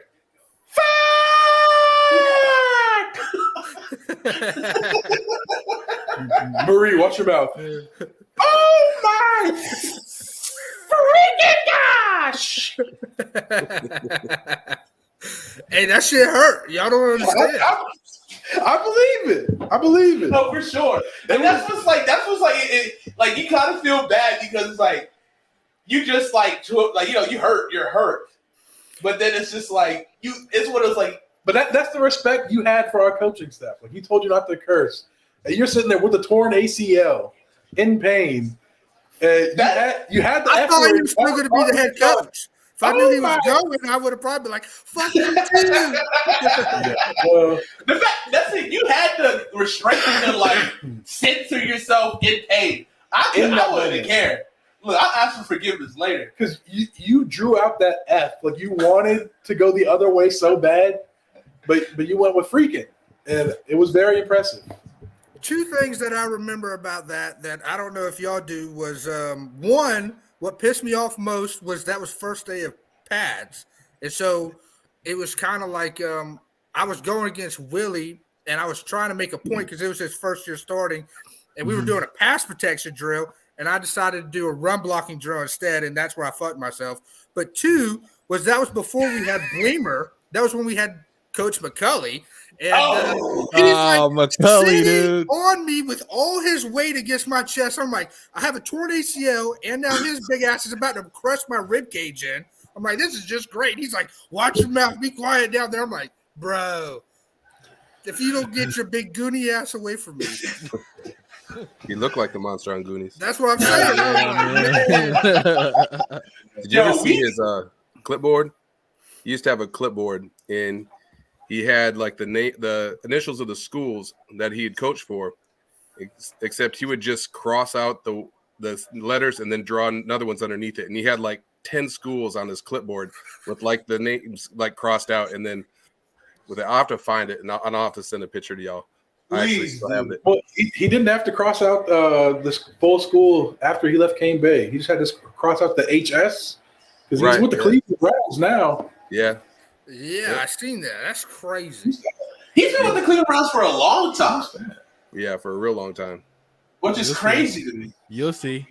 Come I on. saw who it was. Come on. Do y'all know a part of the scout, like what area he scouts? Does anybody It know? might have to be this area because I think he still lives at home. Like he still lives in this area, right? Do you know, Doc? I think so. I think he still lives in Charleston. So yeah, that's who he needs to contact, Kyle, East. if you want to make a comeback. Yeah, y'all still doing tryouts at the Cleveland Browns? I'd love to play with Deshaun Watson. He definitely knows his way around the masseuses. Right. Jesus, here we Oh, go. brother. Oh, brother. Jeez. Introducing Yes. B Hall. Yo, You got a full board. What's up, B Hall? We got some What's going up? on, Brandon? what's up, man? Legends Legend. everywhere. Man. We got some injuries. Ooh, Yeah. that looked disgusting just now. How you living, B Hall? Oh, he might have scrolled up on his phone. I got a call. Oh yeah, friendly fire there. Tre'Davious White and Jordan Poyer. But how you living, B Hall, man? How you doing? NPI. Good, man. Good. I just got my first big contract for my business. Looking good. Heck yeah. Congratulations. Congrats. Congrats, man. Thank you. Thank you. Thank Big you. congrats. Yeah. That's always fun. Oh yeah. So we need a commitment from you right now, B Hall. Oh God. So you know we're gonna try to make this flag football thing for alumni game happen. Are you Yes. in or are you out? Oh, hey, see, I'm 100% in. 100%. gotcha. All right. Yo, why did I think about this? But we can definitely. I know there's a few people who do have like businesses, like B Hall was saying. Like, I mean, we can definitely try to promote as many people as possible who we work for the like alumni weekend. That'd be pretty cool too. I gotta grab some water. That'd be dope. Heck yeah. They're All not right. that expensive even at the school. I think Doc may even know, but I think like the banners that they sell on the stadiums are only like $300 for the year, and the school makes the banner. I'm pretty sure that covers your expenses and everything. Yeah. That's pretty close if it's not right on. Yeah, yeah. Because I remember looking into it and I thought to myself, "Wow, that's not expensive at all." Man, For sure. wish they did that when we were there. And Doc, we're gonna try to on I Friday. got I'm gonna it. try. Oh, sorry. On Friday, I'm gonna try to pitch the idea to get the fire trucks back for you, man. Yeah. So we can have some more fire We need that. entrances. You know, That shit got was to, tough. man. That's Got probably one of to. the hardest things we did. Bro, I'll never forget the first time we did that with the Berkeley game when Jeff Cruz came back for the first time when we played Thursday night on TV. That place was electric. We had like all the students coming down onto the field and everything. That was awesome. Yep. Oh yeah, man. I didn't realize y'all didn't do that anymore. That was a really cool thing. Yeah, I'm not really sure when that fell off. You'd think is 2014. superstitious as Probably 2014. 2014. Don't you gotta You got it, stop it. you got it. 2014. Was that after the 0-11 season? Yeah, they were like, we ain't about to come out here if y'all ain't about to win. We ain't about to do that. We could be sleeping in our bunks right now, and y'all over Right. here. We losing. we burnt jerseys, we burnt everything after that year. Jeez. Like every shirt, polo, we burnt it all. Started from scratch. They even burnt They the rock the field. all grays instead of blue or black. Y'all What's wear that? white unis? Y'all wear white unis at home now? Yeah, we got white, black, and blue. They wouldn't let us get gray back when we looked a while back. I don't know why. They would be tough. Yeah, it would. But the helmets are here to stay. Still going with the New York base. blue. Okay. I don't know. I think a white helmet will be kind of clean too, though. Ooh. Yeah, they've white talked out. about that. Ooh. Yeah, especially if y'all wear white at home. But Yeah. well, Coach Zero don't like the all white stuff. No, he doesn't. You still No. superstitious about that? Oh, absolutely. Yeah. Absolutely. So it depends like how we do in our first game, whether or not those uniforms get used for the rest of the year. So what shirts you wear, everything. Yeah, that hasn't changed one bit. All right, guys. So we're gonna go around the horn, I guess. And Jonathan, who's your pick for the Cowboys 49ers game? Who you got? Sorry, Kyle. Give me the 49ers. All right, B Hall, who you got? Well, I mean, it also depends on which Dak shows up, but I still think the 49ers are going to. Look at Kyle. He was agreeing. He was like, dog. Thought we had one. Nope. What about you, Doc? As much as it pains me to say, I think the Cowboys are going to win. Brock Purdy will come back down to earth, and then they'll come over next week and take their Bills. Ooh. So ultimately, you still have them losing. Got it. Yep. That's all I heard. Got it. The Birds. Kyle, I guess I gotta ask. Yeah, I agree with Will Doc. Dak? Will Dak? No, I'm not asking that. Will Dak? Not that fast. Question. Will Dak have 2 interceptions in this game? Do you think he'll turn the ball over? Because that defense is I think he will turn the ball over. I don't think he turns the ball over twice. I think he fumbles the ball. I think the Bosa brother gets his ass one time. Ooh, yeah. He leads the NFL with 18 and a half sacks this season. Yeah. Are you willing to say you'll good. bet $10 on it? Are you willing to say you'll bet $10 on it? If No. Dak has No. 2 turnovers, come on. He has You no don't know faith in his Dak. quarterback. He You has don't know no faith. Dak. He has no faith in his quarterback. You don't know Dak like I know Dak, okay? Yeah. Dak is, man, listen, I don't know. I hope he plays good, though. If he plays good, I agree with like what Doc said. I don't think that Purdy kid has seen a defense like ours. I think Michael Parsons and them are going to really get after him today, so it'll be interesting. The biggest purd. Hey. Oh yeah. Also, fun fact: my sister is an Eagles fan because she's I see you. from She's Philadelphia. built different. It's okay. Hey, state champion track and cross country, if I'm not mistaken. Who ran cross country? My sister. Oh, She been to Cane Bay? No. Did you not hear what I just said? Philadelphia. Philly. hey, What, I'm the a Falcons fan. cheesesteak Christian? Heard of him? Go Birds. We need AJ here to get all our Eagles Yeah. representation. Hey, somebody hit him What's up. AJ at?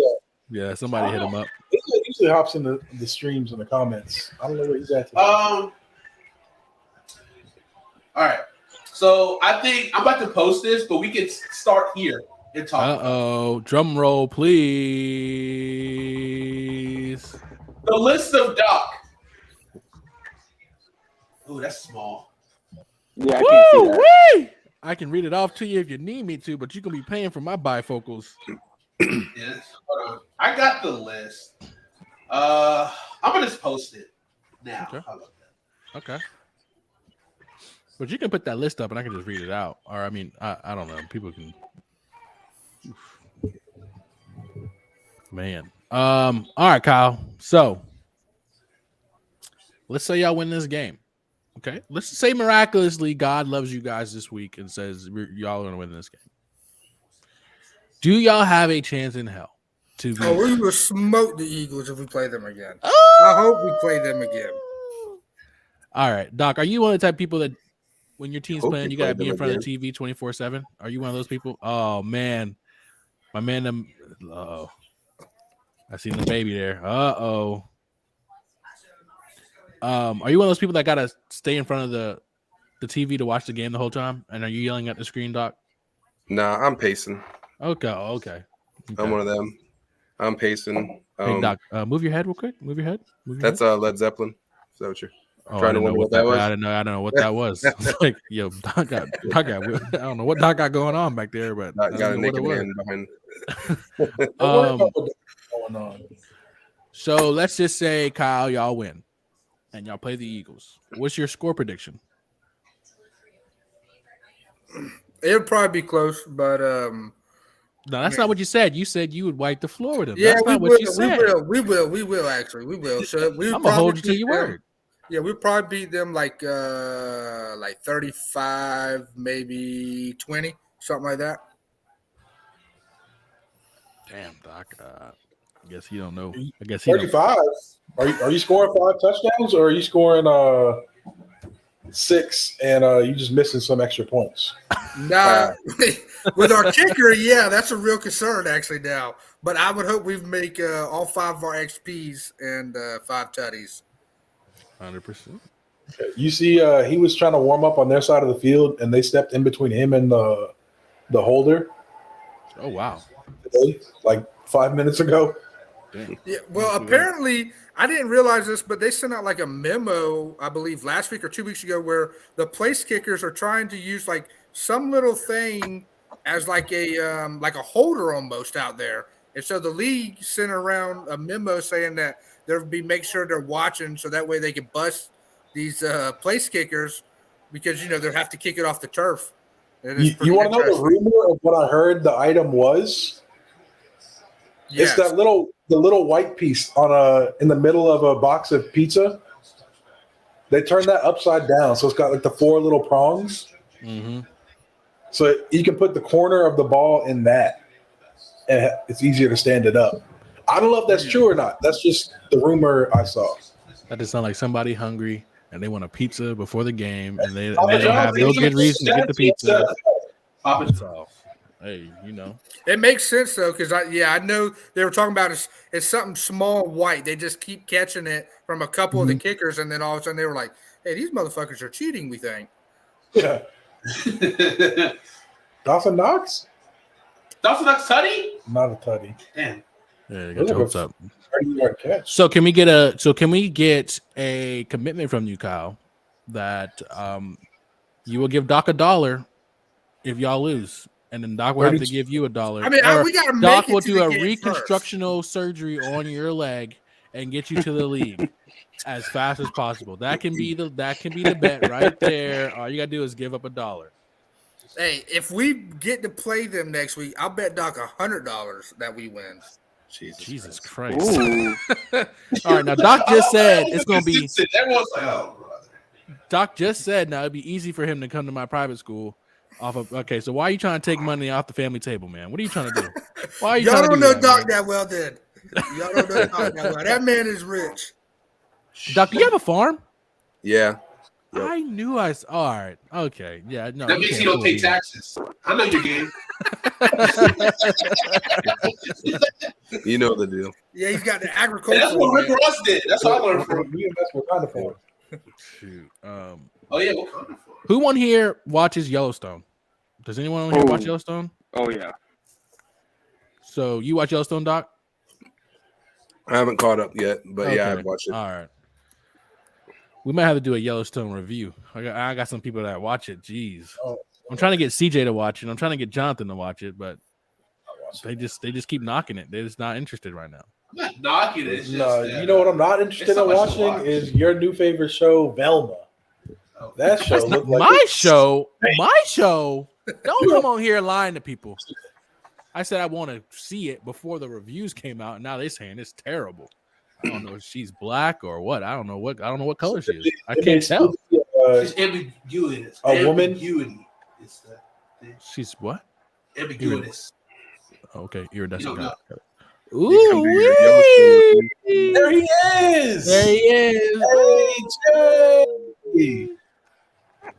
Fly, Fly, Eagles, fly.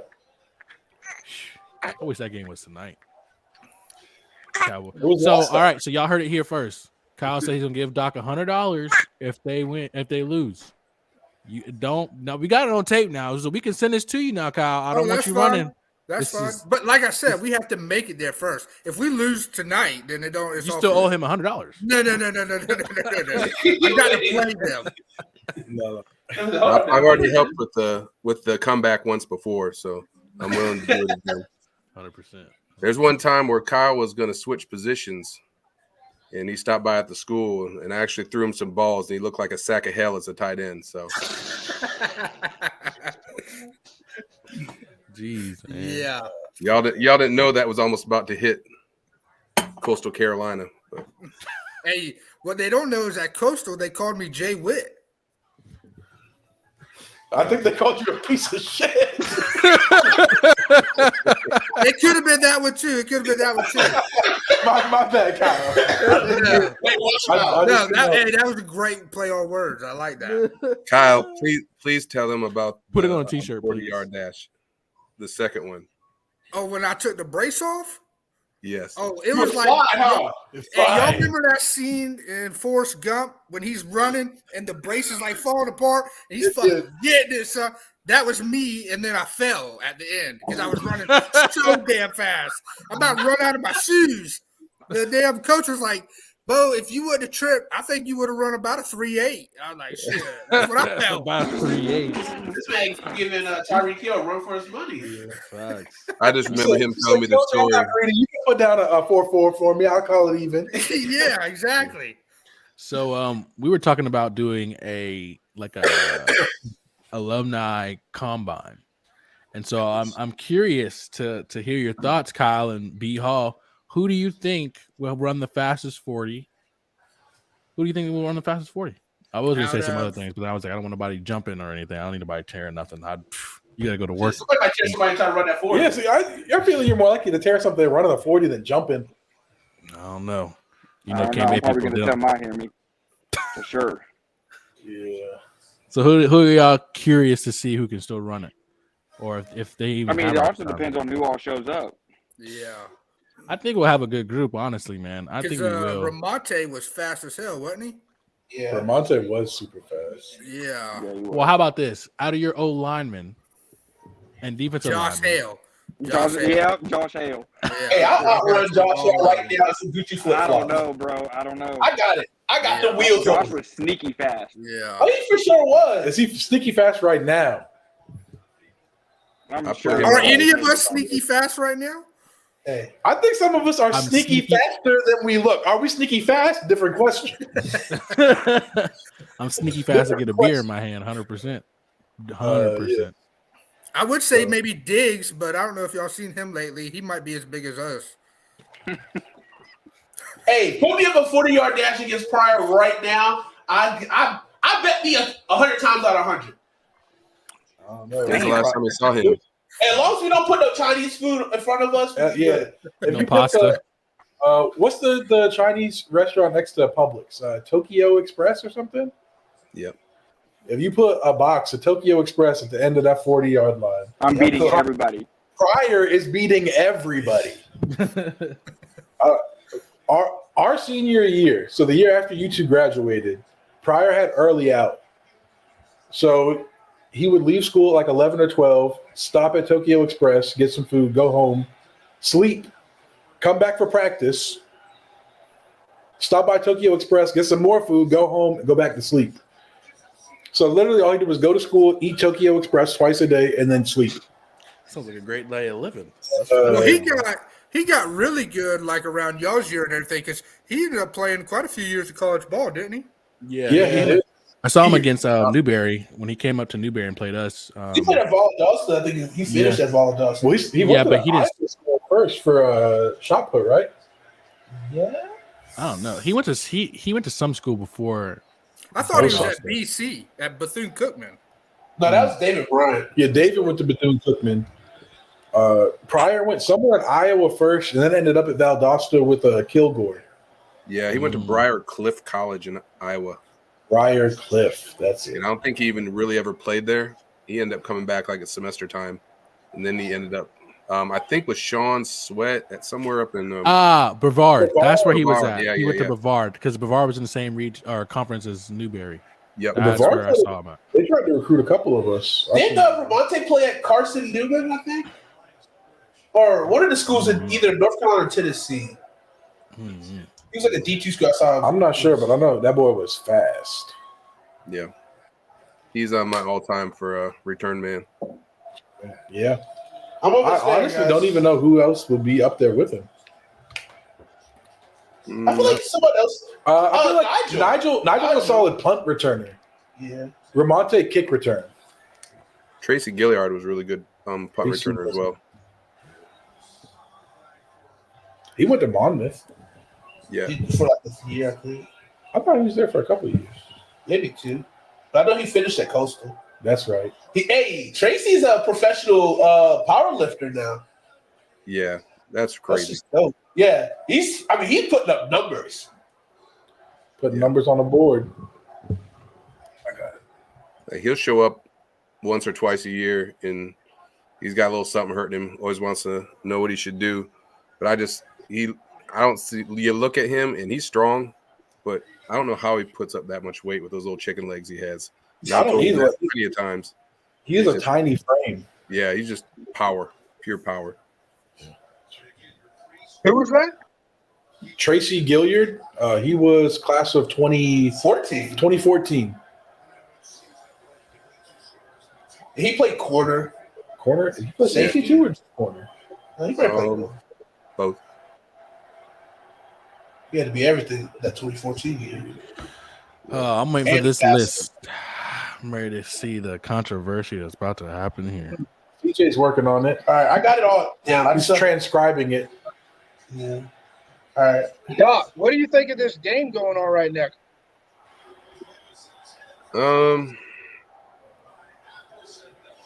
This is over. Yeah. They needed that touchdown there, and they didn't get it. Yeah. If they would have got one there, then I would have given them a little hope. But now, Who's going to win next week? You think Burrow or Patrick? I don't think Patrick's going to be very mobile. So they might have to come up with some sort of game plan to try to make him mobile. And if they do that, I think it doesn't matter if he throws it sidearm over hand. He's not going to be able to move very well. It's a high ankle sprain like that. Yeah. That was a little bit of an ugly injury there. Yeah, I thought for sure he broke his fibula. His whole knee went 90 degrees. I think the only thing that saved him was him being double jointed. Do you think? Sideways. Tell him, Doc. That's There's no such thing. because that's what keeps seeming to help him. Every time he gets his leg injuries, but he's double jointed in his legs.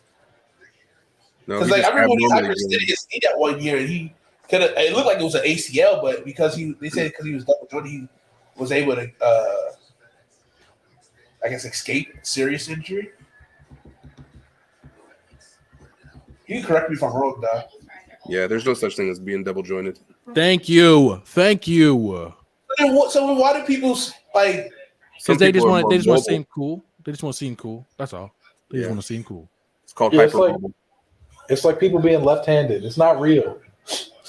They just want to feel special. This man said it's not real. That's Put it on a t-shirt. Yeah, that is a good one. I ain't hear Doc cackle like that. Oh man. Well, B-Hall, I brought you on here because we're about to drop this list in a few minutes, and it's posted. It's posted. So go ahead and like it and share it for everybody in the world to see. And we want to see what this is all about on Facebook. Let's do it. This took a lot longer than it probably should have to come up with. No, man, we knew it took time. We knew it had to take time. 14 years worth of kids to go through. Yeah. Yeah, for us, it was 3 years, maybe 4 when we did it. Yeah, we did our 2011. Did we do 2014? I think we just did when we played with us. Like no one after us. Fair. All right, so the list is up. I can probably screenshot that list. Yeah. All right, it's reposted.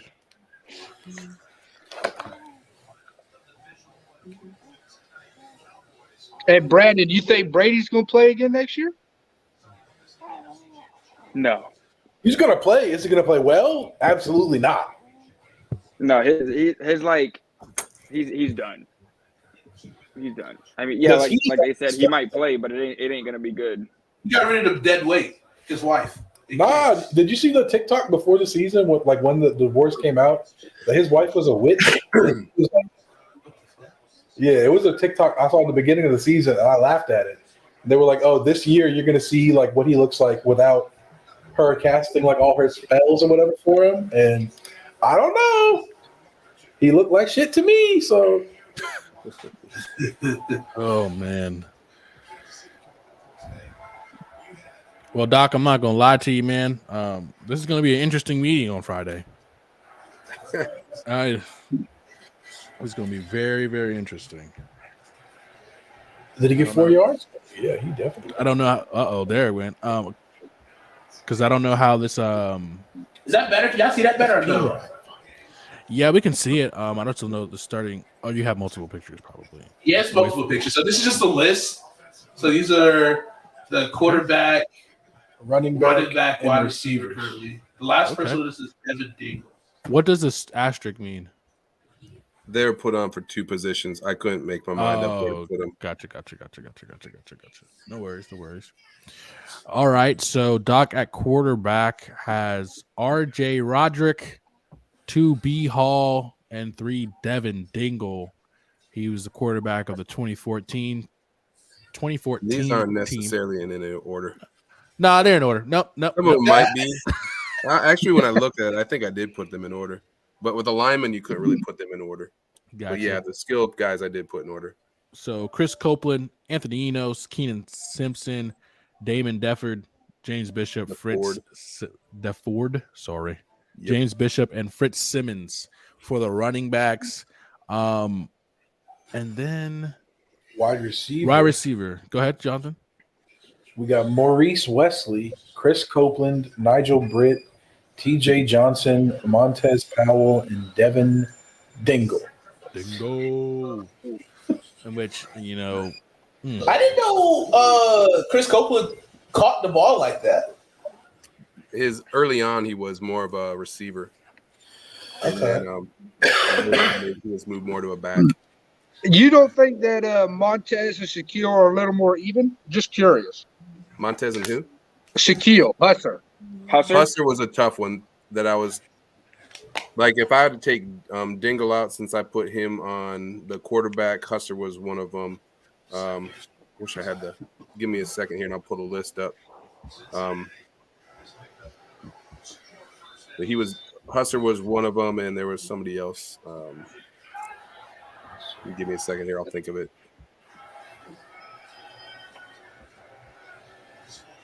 Nigel's in here, right? Yeah, Nigel's in here. Mm-hmm. Nigel was like, he was the most, I guess, kind of reliable, best hands. 100%.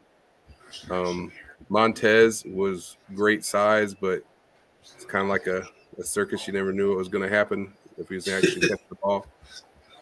Yeah. I feel like that's the case until like his senior year, because he made a bunch of big plays, especially in the playoffs. Senior year. Yeah, I thought he would have been a great defensive end. I always thought that. Ooh. If you see him now, you'd be like, I can't believe this, but yeah.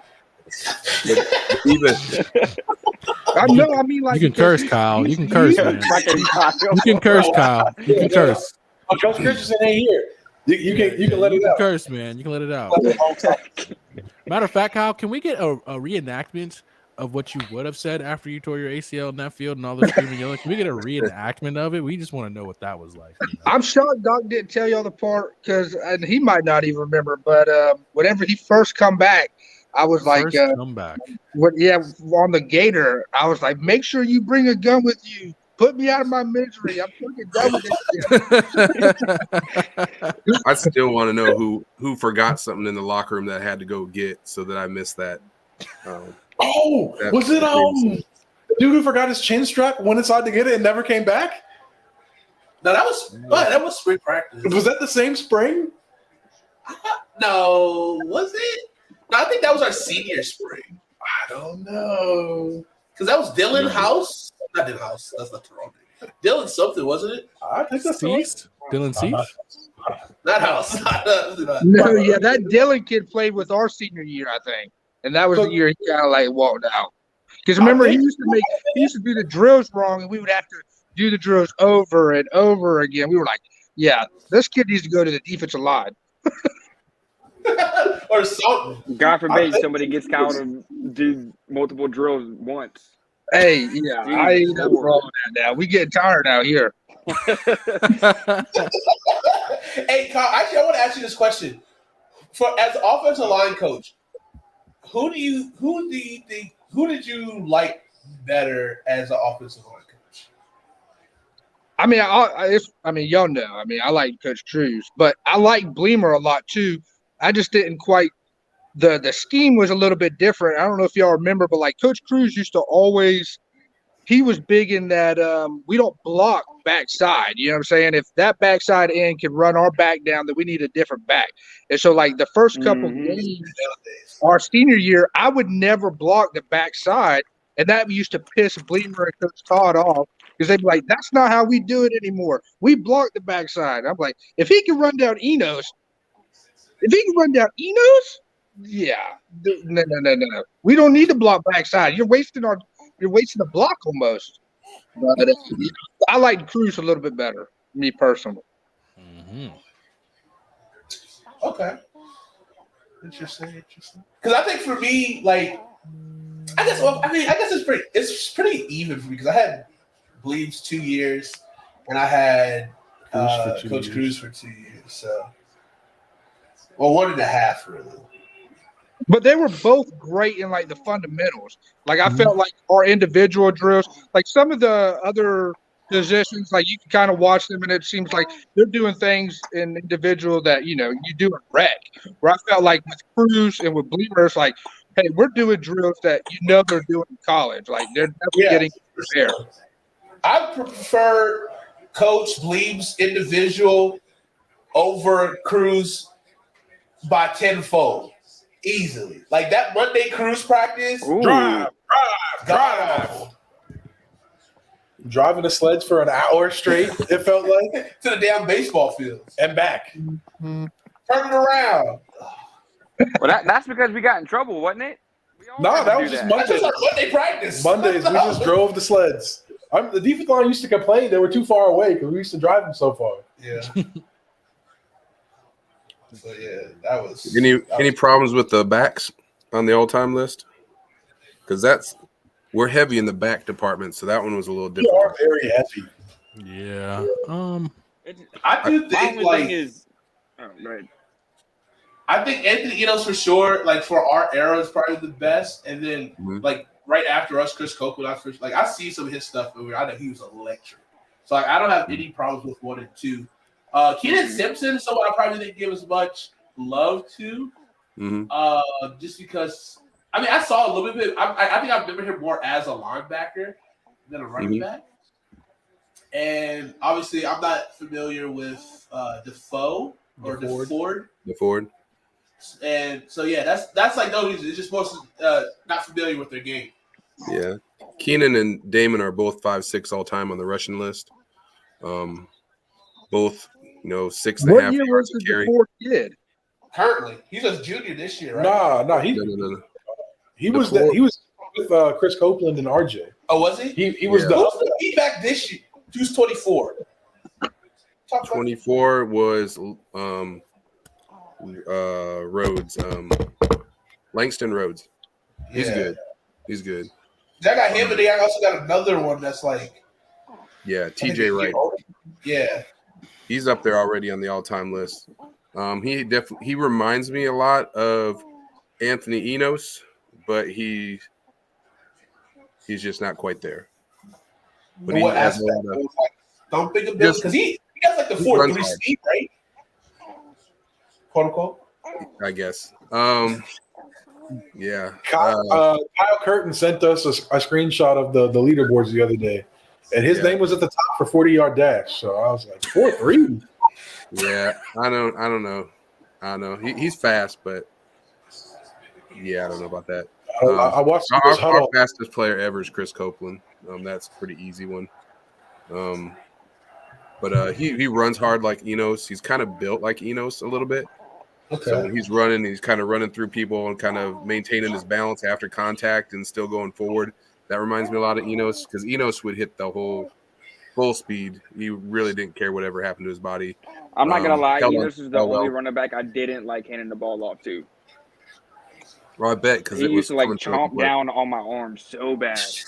Give me that shit. Oh, he was just tough. Yeah. It was almost like he was trying to take me with the ball. Come on, Brandon. You better come on for this ride. Exactly, bro. He's making sure you give him the ball. He's like, I need the ball and your arm. Whether way, I'm getting this.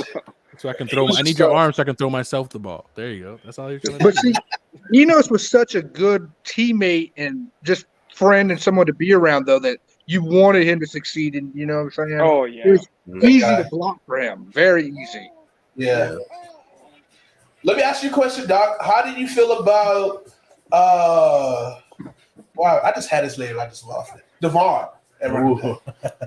Who's that? Devon Devon. Higgins. He would. I'd put him in the top 10. He was a back. I think Devon had probably one of the best like games when we really needed a back to have a good game. Right. When we played at Marlboro County, that's when Anthony was out with food poisoning. Yeah, until he coughed the ball up with 2 minutes left in the fourth quarter. Yeah, Thank you. yeah. Hit the spinneroonie and popped But- it straight in the air. Bro, I did forget the about play that. right Yeah, you're before right. that, I ran for like 10 yards and I slid, and Coach Zaire was like, "Oh, so you finally learned how to slide my senior year."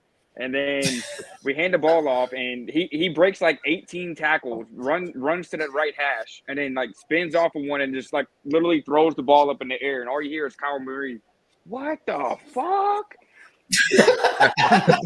I did forget about that.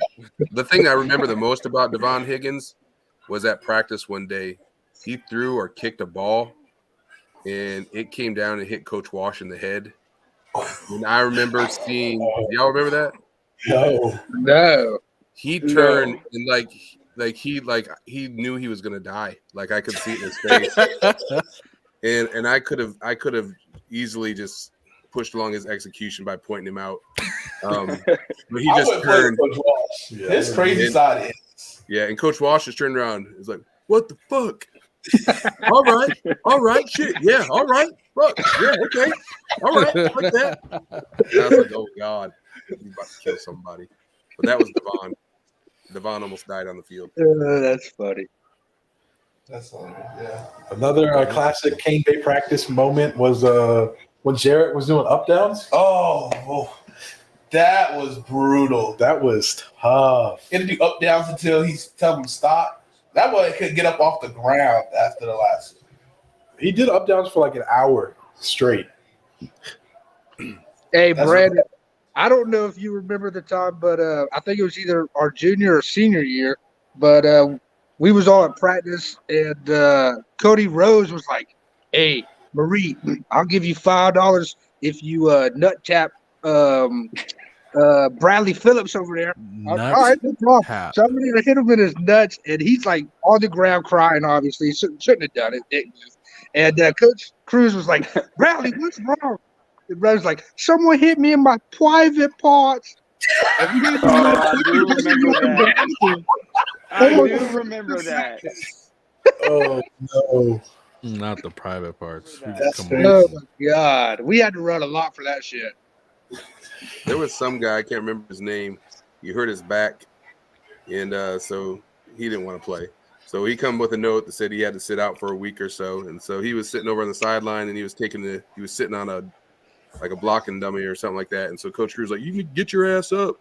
You're gonna sit out practice. At least stand up here and whatever." So he comes back the next day with a note from his doctor that he could sit in a chair while he was at practice. That's some Oh my crazy God. Is this a mean, kid who is 1 year older than us? junk. The what? Because I think I knew who you're talking about. I can't remember. It was one of the first years. Yeah, is it Nucci? No, it wasn't. Because he used to get shit about Nucci's injuries. As good as Nucci was, like Right. Nucci was good, but boy, Coach Cruz used to hate them injuries. Oh yeah. Mm-hmm. Y'all remember when the wide receiver coached our freshman year, Coach Duncan, and Sheldon Harris got in a fist fight at practice? Sheldon Harris. Y'all remember man. that? No, I don't. I I remember remember Coach Duncan though. Yeah, he was wild. Yeah, Very wild. Not the first time he got in a fight with a student either. Absolutely not. Oh, brother. Not the last. That's crazy. He was a cool dude though. He just He's a wild boy. he didn't realize he was an adult and we were kids. Yeah. That's who I played. he's like a big part of the community now. He is. He's That's like in the state government, I think. I Yeah, believe, something yeah. like that. But that was the owner of the arena football team that I played for. The owner. Coach Duncan. Yeah, he was the owner. Yeah. Sheesh. That was what he got. Yeah, Coach Duncan rolling him. Let me hit up Andre. Yeah, get him on here. He'll have some crazy stories. Oh, I'm sure he will. Got a lot of guards here. Intercepted. Yeah, that's the game. Yes. Yeah, but he rolled all the way to the fucking goal line. Yeah, That's true. Okay. that's tough. So back to our list here. Let's see. We did talk about wide receivers. Tight end. I mean, there's only one to talk about all time. Oh That's yeah, 100%, the 100%. GOAT. I guess I'll Andy do had the. hands that were like ridiculous. Mitts. Like he could palm a beach ball with those hands. Who we talking about? So the Andy offense. Oh, Andy Oh, Ackerman. I just talked to him the other day. I love Andy, man. He's the GOAT for real. Yeah. Yeah, he was. Yeah, So offensive line, we got Josh Hale, David Bryant, Cam Durant, Blake Paez, our very own Charles Thompson, Desmond Bryant, Kyle Murray, Trace Turner, and Keith Anderson. Yeah, we've always been like Josh is probably the best center we've had. Easily. Oh my god. Yeah, I don't debate that whatsoever. Like I think he's the best lineman we ever had. When you look at I can accolades, see that. Yeah. When he went out with an ankle injury, like the offense kind of you could see the difference when he was in there versus when he was not in there, which is kind Yeah, of he weird. missed that game that we played that team from North Carolina, wasn't it? Both side. I think so. Those That's Well, the game that wasn't because of an ankle. no, yeah, that was from the night before. Oh. I remember him throwing up on the way to the game. Yeah, I gave him an ice bag, and his throat had like a head of foam on it. Damn. Oof. That was straight Miller Lite. Jeez. Yeah, I mean, obviously, like Doc said, this is not, accurate 1 through 9 for sure, because obviously I'll have a couple complaints there. But all in all, pretty solid list, I would say. Oh, wasn't there a tackle that went to JSU or with Keenan? Avery After us? Thompson. Yeah. Yeah. Hold on, he's bring that close. list back up. Avery Can you Thompson. scroll would be down? close. I got different. They got broken up. He'll post it in a minute. No worries. Yeah, it's already up. It's up on the Because Facebook returner. page. Oh, returner is just Ramonte. Yeah, just put Oh, Ramonte. I don't know. And If the you, I losses, don't, the I mean, kid yeah, had he his was passes, right? fast. He was fast, but I don't know if you can leave out Keenan Simpson. Not Keenan Simpson. Keenan Reed. Yeah, Keenan Reed. That No, man I used see to that. break one tackle, lose his shoe at the 20, and run it to the other Yeah. 10, 15-yard line. Yeah. Ramonte is the only one I saw though that were like they would alter how they would kick. Oh, that makes sense. Okay. Yeah, he was different. Yeah. But Lawson- Lawson Thorne was the Kurt kicker. He's a senior this year. Yeah. I He saw was, some of the videos. Yeah. He Like, kicked a kickoff through the uprights. Yeah. did he commit anywhere? Damn. He just committed last week to Wingate. No. Yeah. Wingate got to go. Wingate was actually really good last year, actually. Queen Yeah. I City. think they made it to the playoffs. They did. I think 3rd round actually. Yeah. That's what's up. How many kids did y'all have signed letters of intent this year, Doc? And that's for Another sure, one too. just signed to Newberry, Jair Harris. You And know what he's then doing. Andre Mitchell signed with somebody. Was it Limestone? Maybe I can't remember. And then we had ECU was probably our big one. The Cam Durant, he's on the all-time list. Yeah. 6'4", Um, guard, good size. He got a chance. Yeah, I think he'd be more like 6'5", 6'6". He's a big boy. And I don't know if you heard, Doc, but the kid from Woodland signed to South Carolina. Yeah, Or I saw committed to that. South Carolina. They didn't keep that secret very well. Yeah. Well, and then I think also Another tackle from Dillon is also supposed to go to South Carolina too, so they might get the 2 top tackles in South Carolina. Beamer ball. Mhm. Yeah, Beamer Go ball. Cox, baby. No, it's one thing to get your recruits in, but now it's another thing to hold on to them. Yeah, and develop them. Good luck. Yeah, because they did a good job holding on to Kerryon Joyner. Because I mean, I don't know why the hell. I don't know. Listen, as a Gamecock fan, I love the man, but there ain't no way in hell I would have stayed. Facts. Imagine how He electric had you would have to been. love Columbia. That's all I can think. Yeah. He had to love Columbia.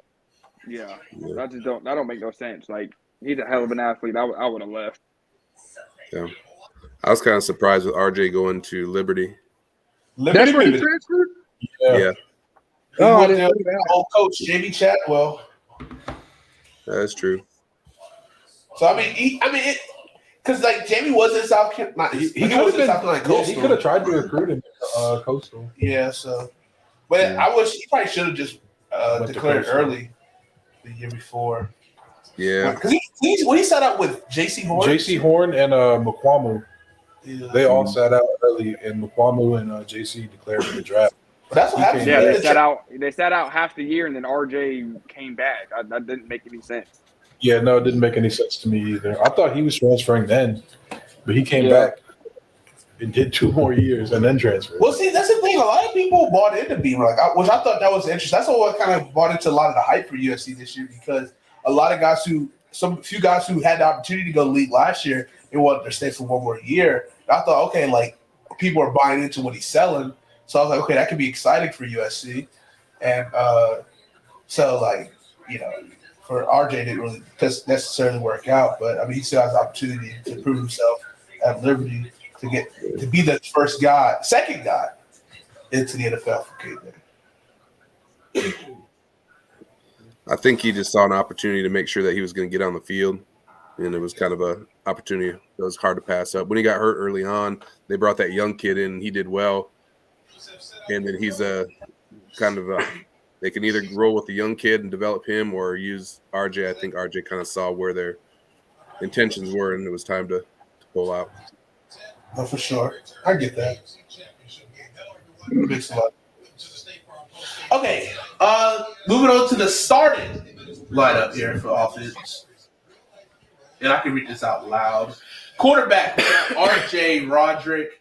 At running back, we have Anthony Enos and Damian DeFord and Chris Copeland. Wide receivers, Maurice Wesley and Nigel Britt. On the offensive line, we got Josh Hale, Trace Turner, Cam Durant, David Bryant, and me, yours truly. So I guess in this offensive line adjustment, do you have Cam at tackle? Yeah, I probably would. Yep. Okay. Yep. That makes sense. It was tough with the quarterback because it was maybe going to be moving RJ to running back and sticking B. Holland at quarterback. But it's just like a lot of options to choose from, and I think that's just the one that I thought what I would go with. And I've interchanged Keenan Simpson and Damon DeFord a couple times. I put James Bishop in there a little bit too. The main ones that were solid were Anthony and Chris. Took Nigel out and thought about putting Devin Dingle in there a little bit, but it was just I started thinking about the reliability of the hands. We already had our deep threat there with Maurice. So that's the one I played around probably the most with. You could probably go a few different ways with that one. So I know you said a lot of the lists weren't really number one. I don't know if we talked about it. We might have, but I didn't talk about Montez. But do you think Maurice is the best wide receiver? I would say just I would put him there. Yeah, just based off of talent and what he did when he was put in certain situations. He made big catches for us. He it's like he had I'd say him and Nigel had the best hands out of that group. He was just so slippery, and he'd always kind of break free. He was always open. We didn't always get him the ball, but he was always open. And then, like I said, when he was put in a situation where we needed a big one, especially the Carleton County game that became the joke of the area if we would have let them beat us that year. Yeah. But he made that big catch, made 2 big catches to bring us back in that game. So, yeah, especially on that Sean Sweat pass. That was a big play. Now, honorable mention for quarterback probably Damon DeFord, just because we ran so many damn halfback passes. That was the only time we passed. For a little while, there was with a halfback pass. So, and then also with the quarterbacks, you think of Devin Dingle as well. Good arm talent. And I didn't know he played quarterback. That was 2014. Kilgore. Dingle. Oh, Dingle. I'm sorry. Yeah, I might have said we had two Devins. Dingle played his senior year at quarterback, and he probably ran.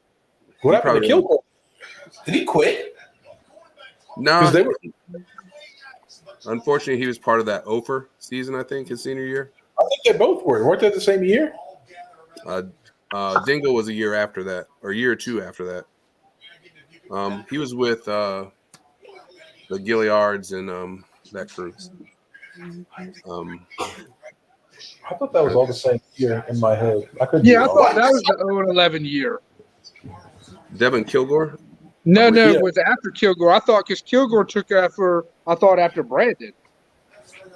No. Well, yeah. No, I think he was 2 years after me, wasn't he? Let me look. He was 2 years younger than you, but him and Sean split quarterback the year after you. Yeah.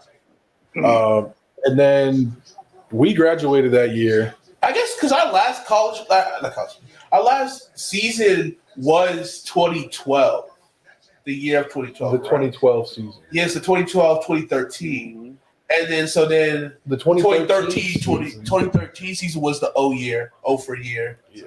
Right? And then 2014, I guess that's what Bengals senior year when he played quarterback.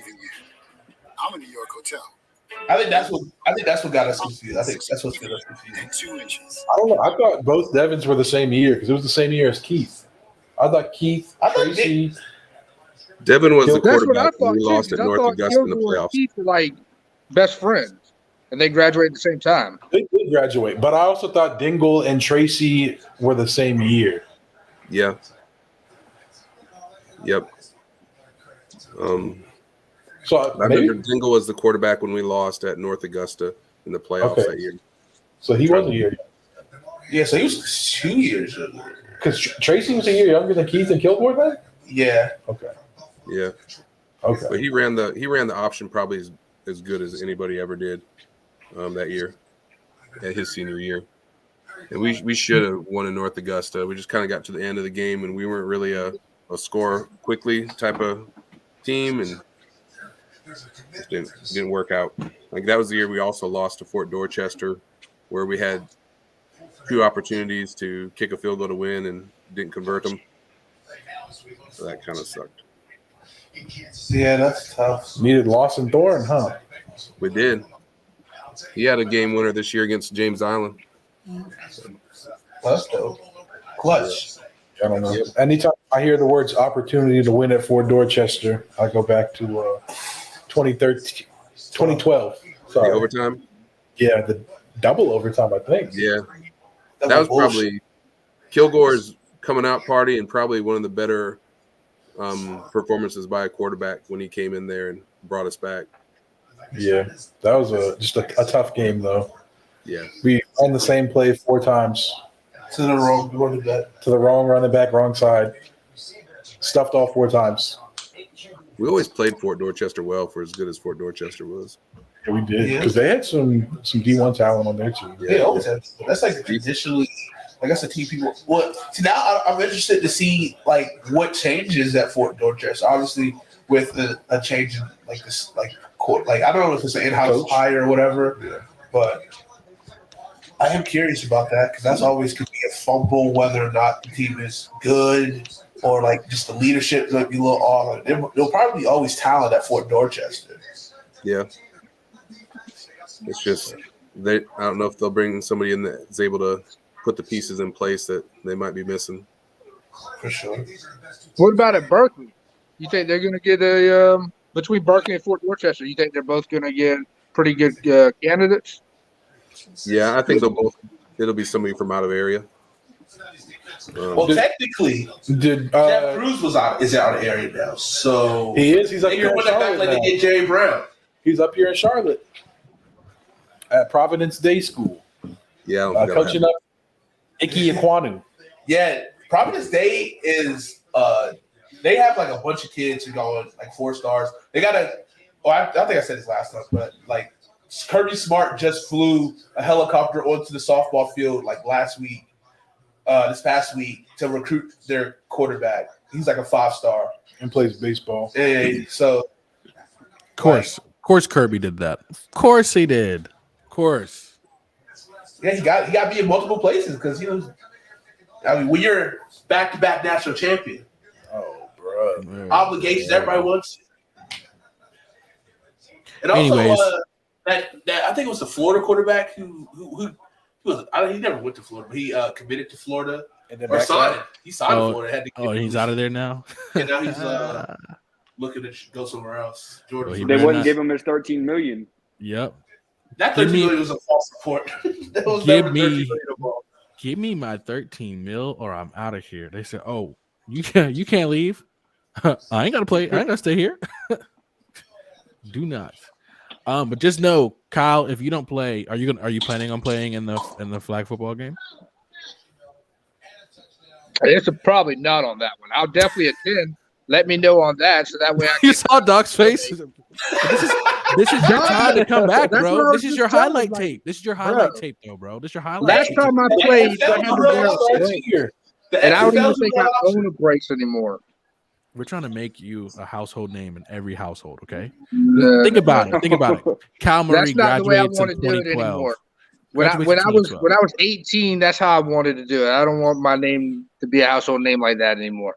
Because now it'll be because they got me on video and I blew out my other ACL running around playing flag football with y'all.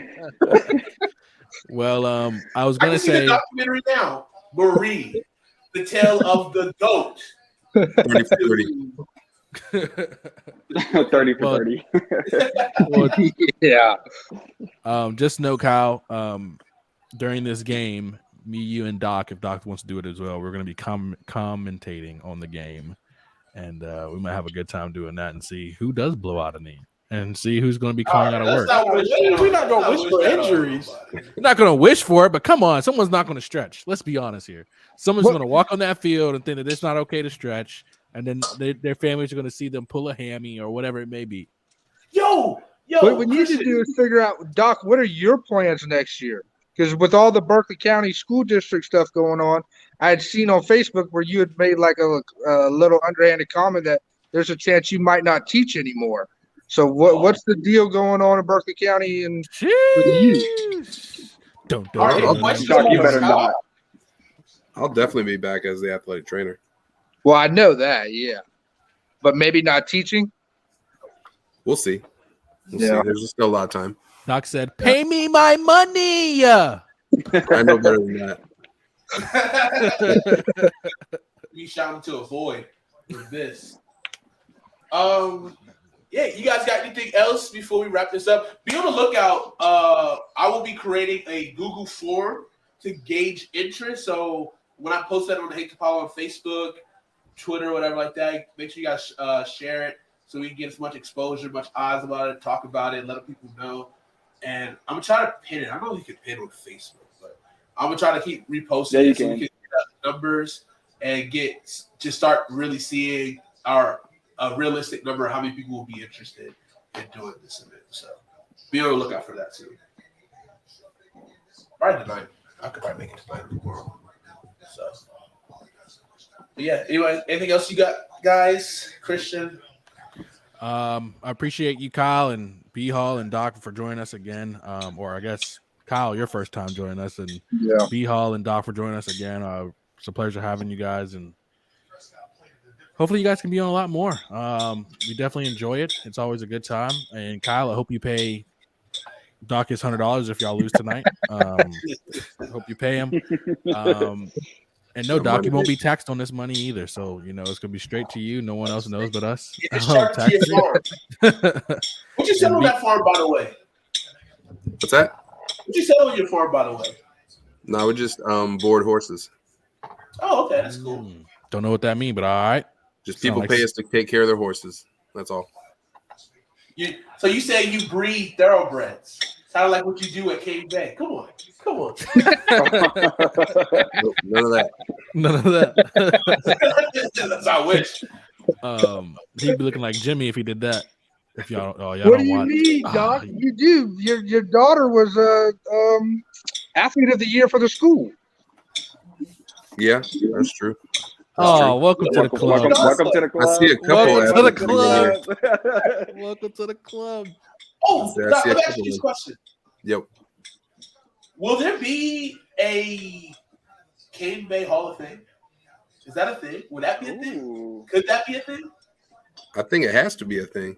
Okay, I think I might bring it up when I come That'd up be a on good thing to Friday. bring up on Friday. That's what I'm gonna. Yeah. Mr. Sweeney, he's all about that stuff. He loves that stuff. All right. Put He loves drawing attention to our athletes and our former athletes as well.